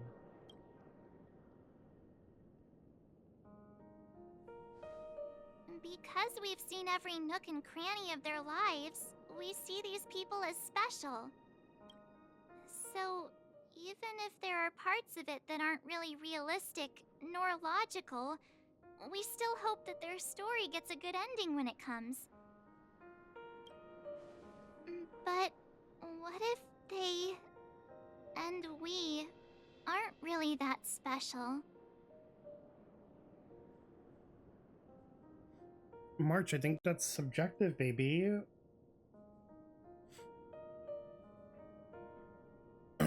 They're special if they're important to you. When Mr. McHale sat in this chair, waiting for the Astral Express to arrive every day, what was he thinking? And if, at the end of his life, he could still firmly say he had no regrets, then what is this regret we feel in our hearts right now? I think each and every one of us is searching for the answer to this very question. The universe is vast, and our lives are but specks.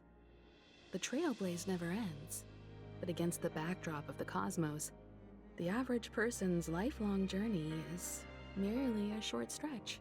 But it is in this minuscule distance that paths cross and countless worlds connect. The universe may not remember every person who leaves a tie along the Silver Rail, but we will. Yo, that's us.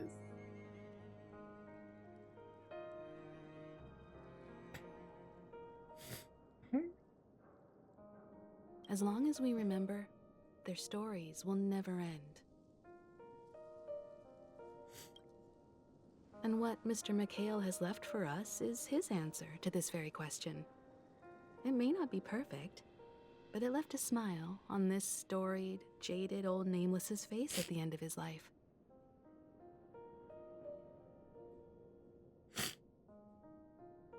And its meaning will be interpreted by those who come after us.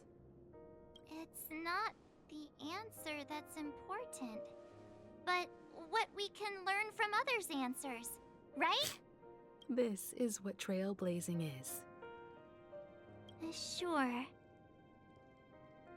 I'm really sorry for bringing down the vibe. Quick, Don Hung, tell us a dad joke to lighten the mood. I was about to be like, March, I was already crying before you asked this whole thing.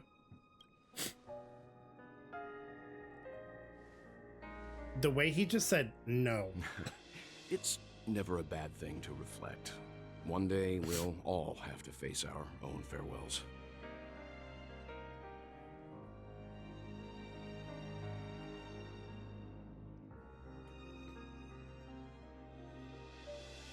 Why'd they have Welt say that? Why was Welt the one who said that line in particular? Because I don't trust this game. I don't trust this game. I don't trust this game.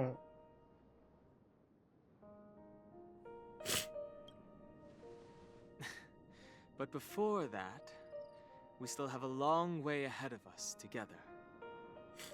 So the most important thing right now is to tell the conductor what we saw in Penacony. Then prepare ourselves for our next trailblazing destination.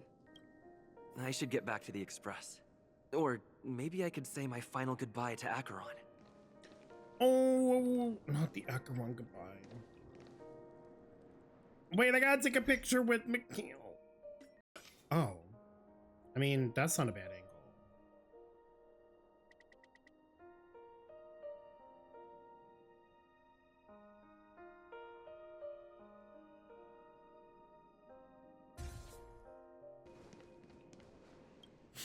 Oh, Do you still remember when we first arrived in Penacony? Who would have thought our paths would cross in such a way?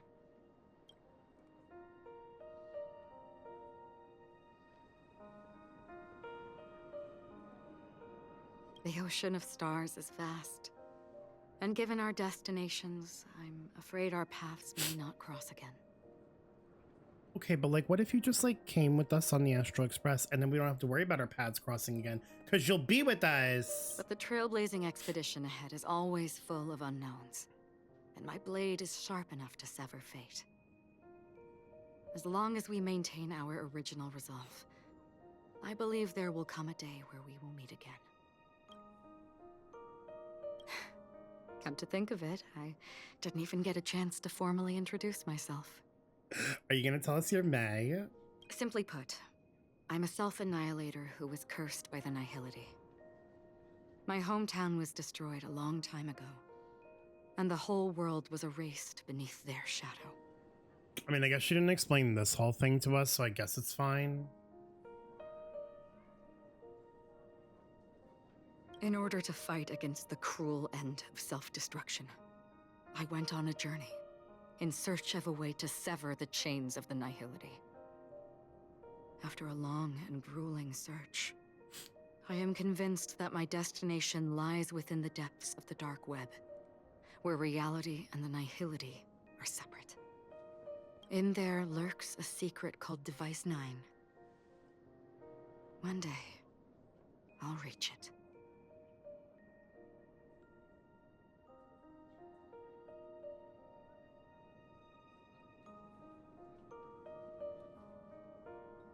Listen, I know they're two separate things.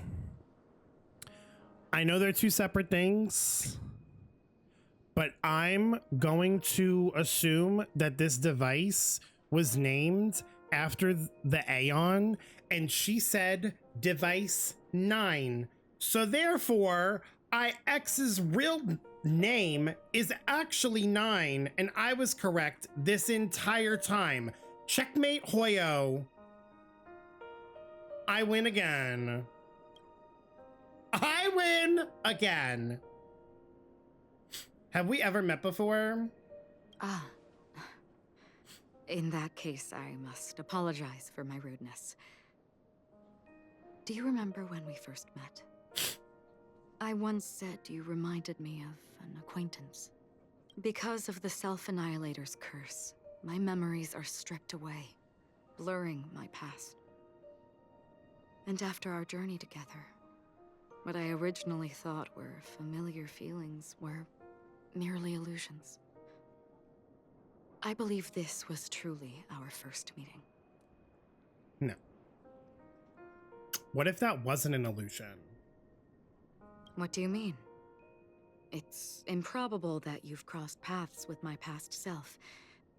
What I mean is, there is nothing left to retrace there.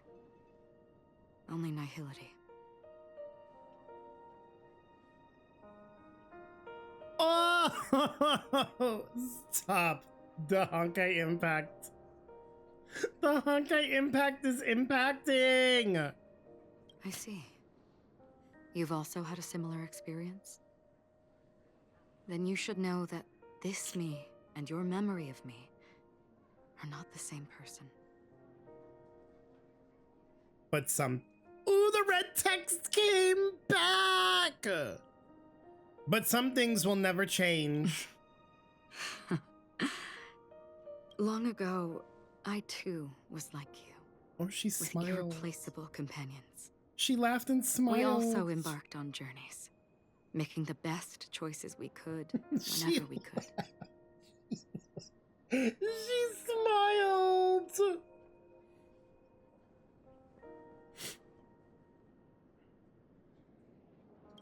Unfortunately, we didn't achieve the outcome we wanted. But moments like this make me feel like they never even left. This is truly like... This is the parallel universe. This is the scenario of what happened if the OG trio didn't succeed in...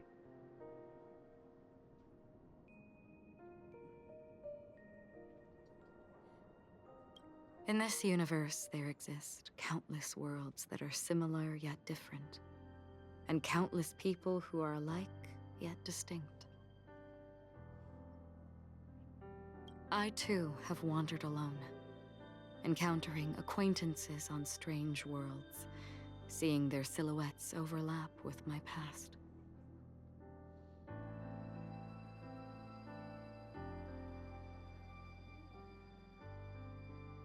In your opinion, what does this déjà vu mean? Why do they keep playing Honkai Impact through music?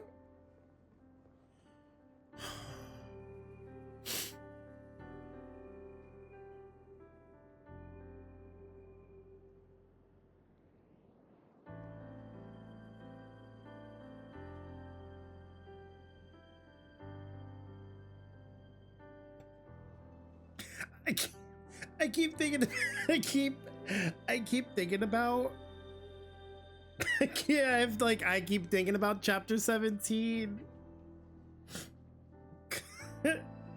And it's so fresh in my head because it was the last one that I did before I took a break from part 1. It's so heavy. It's so heavy, dude. Like, truly.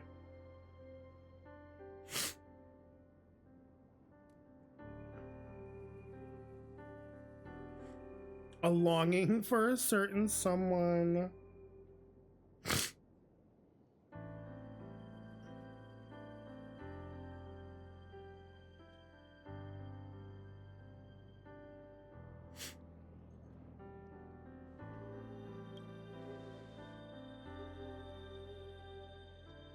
Attachment, desire, longing. They may all be right, but they are all incomplete. I believe it's not something external, but something that originates within us. An emotion that traverses time from a certain moment of our past to reach us. Perhaps it's a source of warmth and happiness. Or maybe it brings pain and sorrow. Each time we reminisce on our past, we always seem to notice a tiny but unforgettable instant that we left behind us, along with certain other things that remain constant throughout. That is a summary of our lives. encapsulating everything about us in these moments. Proof of our shared path. Within them, we glimpse our own essence. And thus, we truly exist.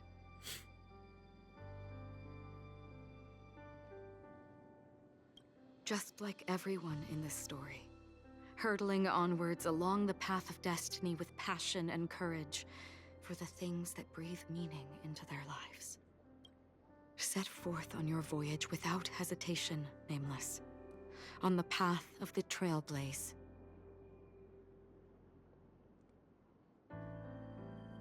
Even if the ending has been predetermined, that's fine. There are countless things that humans cannot change. I feel like Firefly, inspired her to, believe this. But before that, on the road towards the end, there are still many things that we can do. And because of this, the end will thus reveal a completely different meaning. This is the meaning of Journey.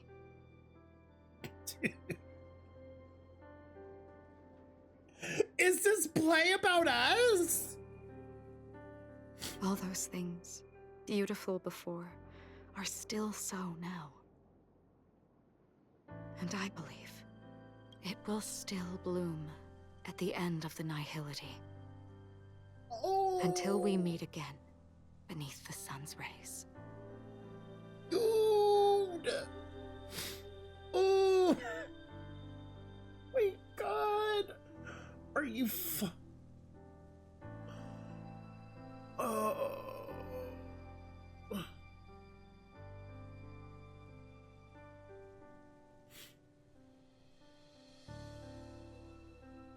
In my headcanon, this is Kiana's POV right now.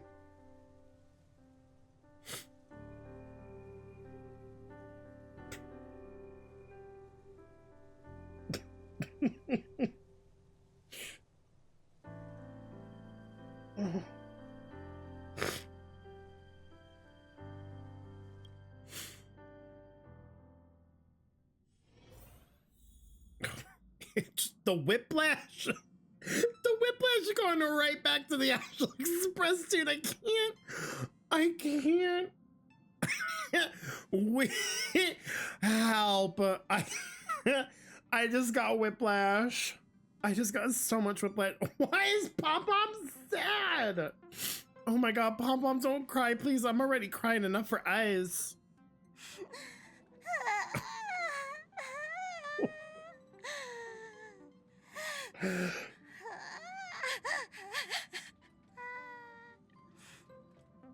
Please, my baby. There. Chin up, Pom Pom. Don't be sad. Don't cry. Wow. Your method of consolation is truly unsophisticated. Still better than just standing there like a scarecrow. What happened? Hey, you're finally back. We told Pom Pom all about our adventure, and they suddenly started I love how crying. Pom Pom looked up at us for 2 seconds and then got sad again. The conductor never cries. Pom Pom is never sad. Pom Pom is just angry. Yeah, angry.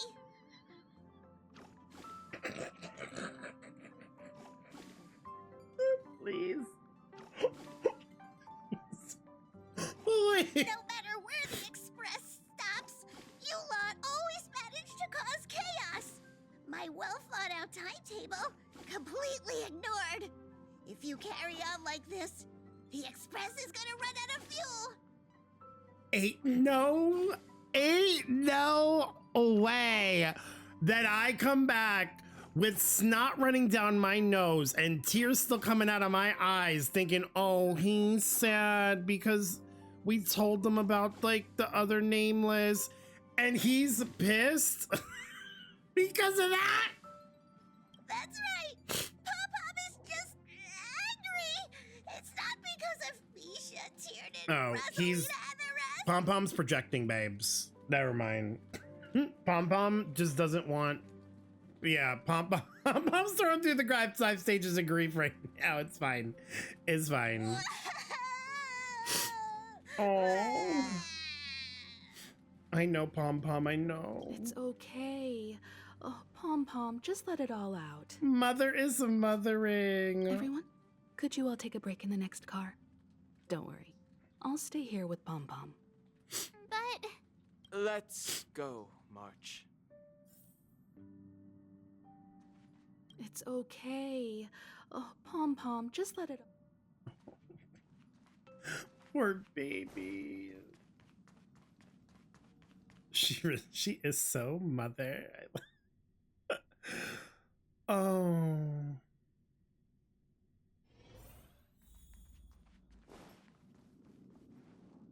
I never expected Pom Pom would be so distraught. Those 3 nameless must have meant a lot to Pom Pom. No one knows exactly when Pom Pom boarded the Express, but one can surmise that their journey has been filled with many hellos and goodbyes. Probably more than we can imagine. The fact that they're crying so hard is probably a good sign. It proves that Pom Pom's emotions haven't become dulled by the grind of time. They still deeply cherish every nameless who has boarded the Express and value every journey shared with them. Leave it to Himiko. When it comes to comforting, there's no one better on the Express. Pom Pom said we might run out of fuel.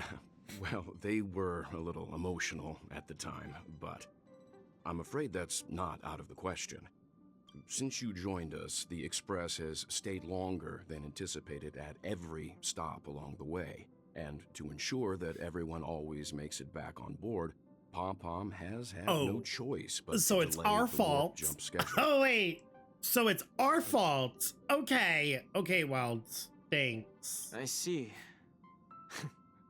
No wonder I can regularly hear Pom Pom pacing anxiously up and down the corridor. Turns out Pom Pom's been silently putting in a lot of work for us. Wow.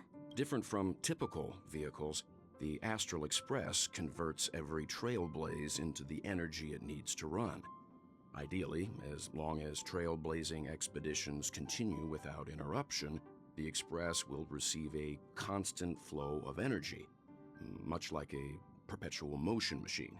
But because of our previous encounters, fuel is being used up much faster than expected. We can probably only pull off 2 more warp jumps at most. Only 2 more? Isn't that super risky? I don't want to become an ice cube floating around in space again. 2? At least she'll be an adorable ice cube.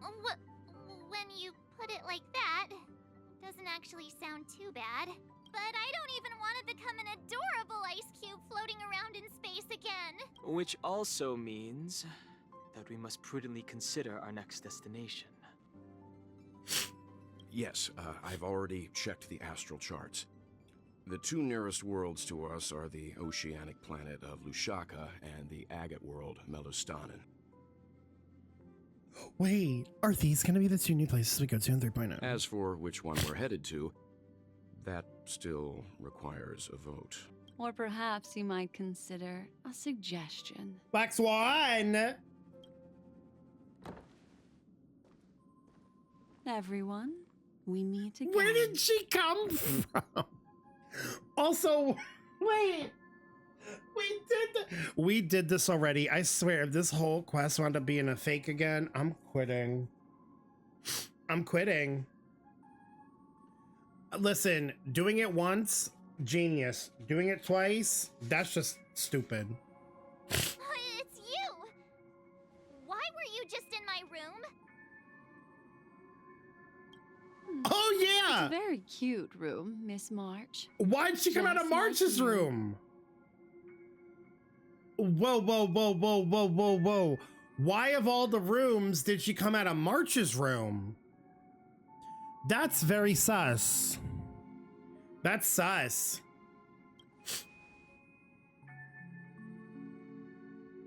Memo Keeper, let's put aside how you managed to sneak past everyone and board the Express for now.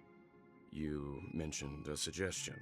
I accidentally overheard how the Express obtains fuel. I just wanted to chat with everyone to see if we could work together. But now, it appears my suggestion could be the very lifeline that saves everyone.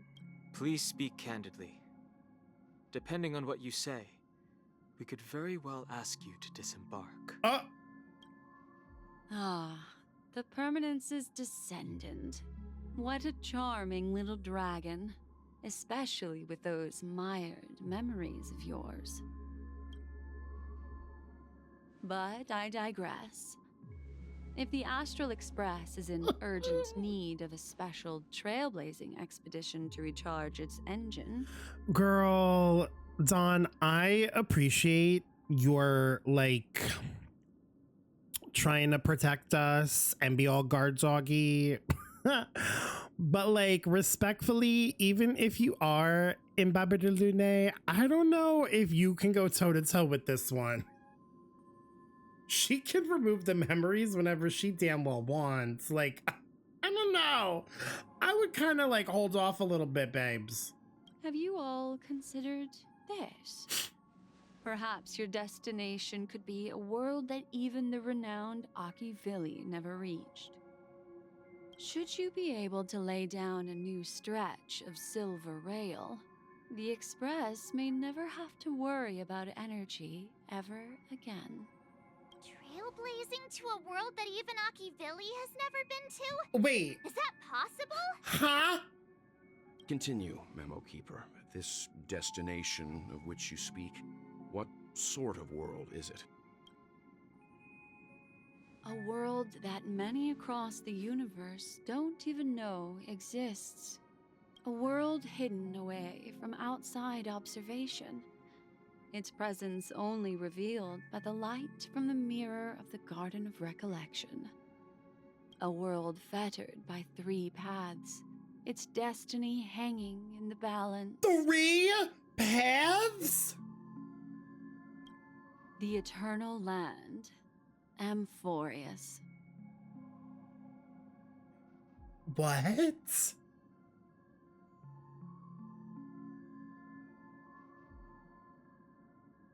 Huh? I hope I'm not too late, child. I wasn't expecting it to be you. The chains! Oh my god, Sunday and Dunhung would have so much to talk about over brunch. Don't you know how many sentry posts the family has built? And how hard it is to get you out of here? Looks like my time's up. What do you mean? What time? Negotiation, interrogation, or death. My fate lies entirely in your hands, Lady Bon Jade. The dance is done. Why bother with the compassionate pretense and give someone who's about to die the chance to talk? Despite your fall from grace, you still look well. I'm very glad to see that you're so full of verve. Do not insult my pride with half-veiled sarcasm. Have you specially come to see me just to sate your vile vanity? Oh, of course not. I merely came to fulfill your younger sister's wishes, to offer you a generous trade. That is, if you're willing to accept. Wait, what? Robin? To build a true haven where everyone can attain peace. That's the oath between you siblings, isn't it? If I told you there was still a chance to realize this vow, would you be willing to talk to me then? I recognize the gravity of this question, which is why you don't have to answer me right now. Go now. You are free, O Chosen One, who dare to exceed his bounds. Sever your wings, descend to the mortal realm, and walk their lands. See what this world is truly like. I will not accept your charity. As I mentioned earlier, it's a trade, and you don't have to give me an answer right now. Rewards are not reaped in a day, and if there's one thing I'm best at, it's waiting. The sweet dream still continues, and the night is still long. You have plenty of time to contemplate your answer. A word of advice for you before we part ways. A word of warning from someone who's been in your shoes before. Life is too short to miss out on golden opportunities.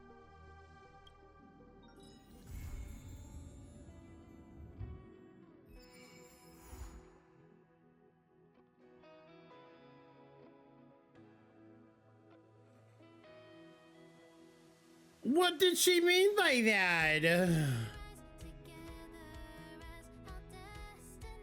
Also, what did Robin trade? Like, what did Robin exchange?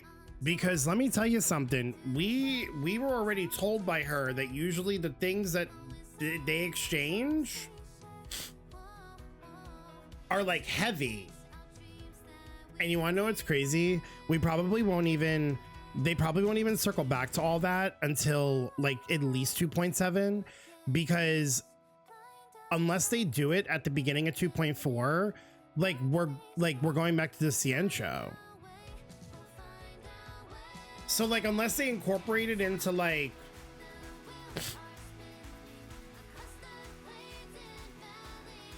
do you know what I mean?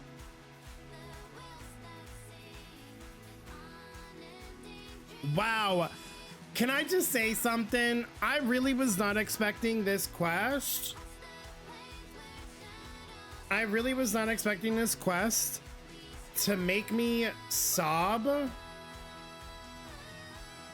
as much, if not more, heavily than 2.2 did. Like, I was like uncontrollably. Like, it took everything in me to like stop crying in Dreamflux Reef. It took literally everything in me to like keep going. That was incredible. Honestly, okay, I'm sorry. That was like one of the best ways to tie up the loose ends, leave a little bit of cliffhanger. So the story is not like completely done with some of the characters, right? There's still like their journey is still to honor like, you know, all the characters that we learned about, like the Nameless and Mikhail. Like that was such a good way to properly say goodbye to them. So beautiful, honestly. That was such an incredible epilogue. Penacony, like, hands down, will go in the history books as one of the best stories from start to finish that like I've ever personally experienced.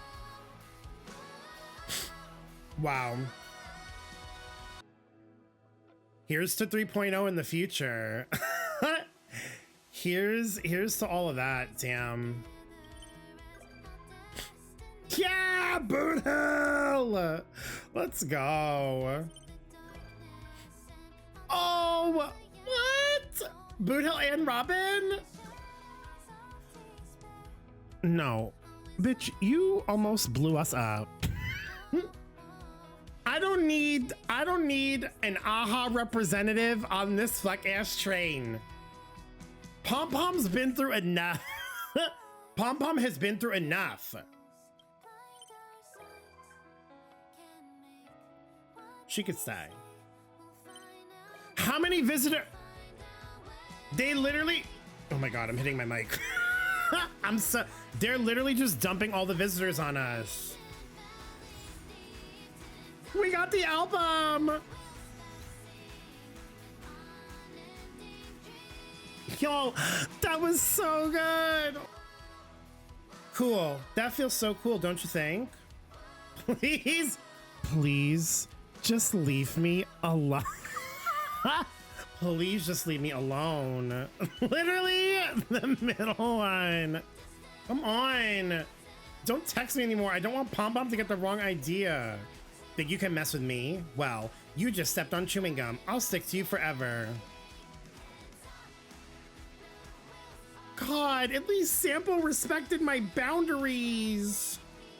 By the way, Miss Sparkle hasn't even revealed her motive yet. Aren't you curious? I mean, I am. Do you remember the prophesized 3 deaths?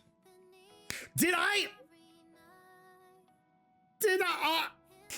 tell me that I called it from when Firefly was in the pool? Oh my God!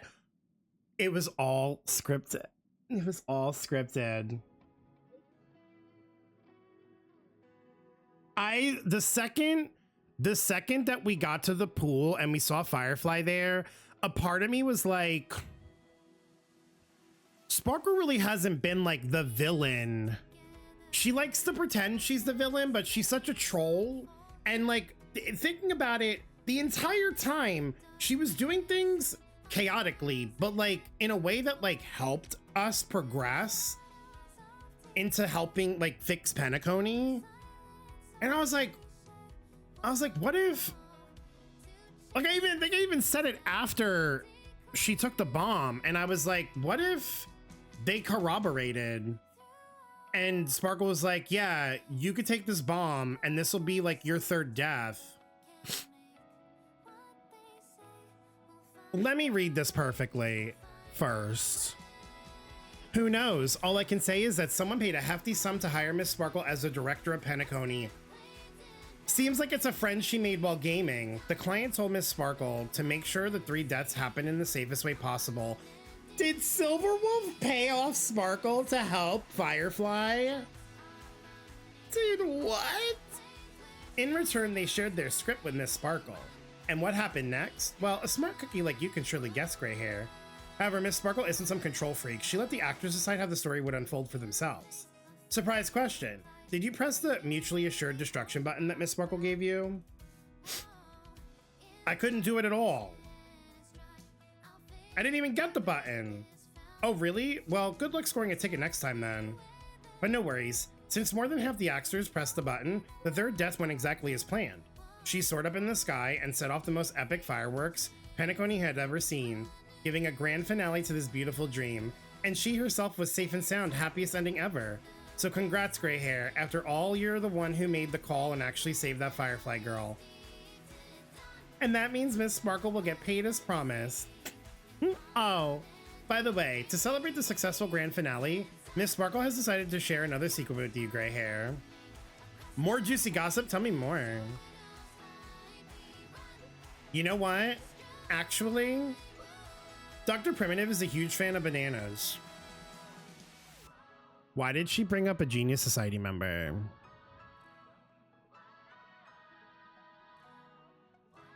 Go on.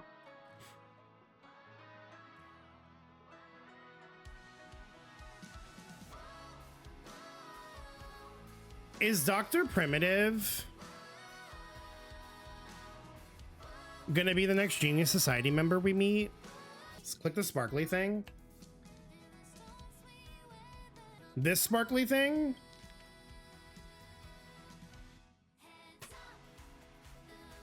No. What? Y'all are fucked up for this. I just got done calming down. I just got done calming down. And you had to make me click this?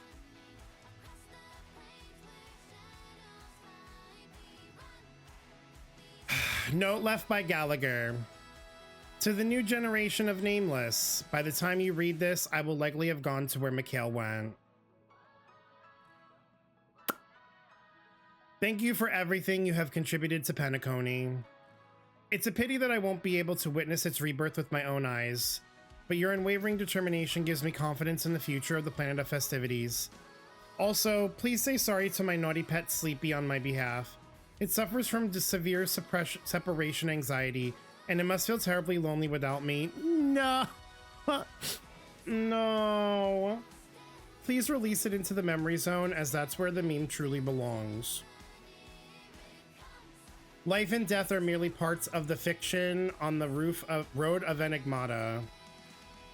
Just like farewells and reunions. I wish you the very best in your future journey. As for me, it's time to depart. Enclosed as a gift for you. To the imperfect tomorrow, Gallagher. I hate all of you.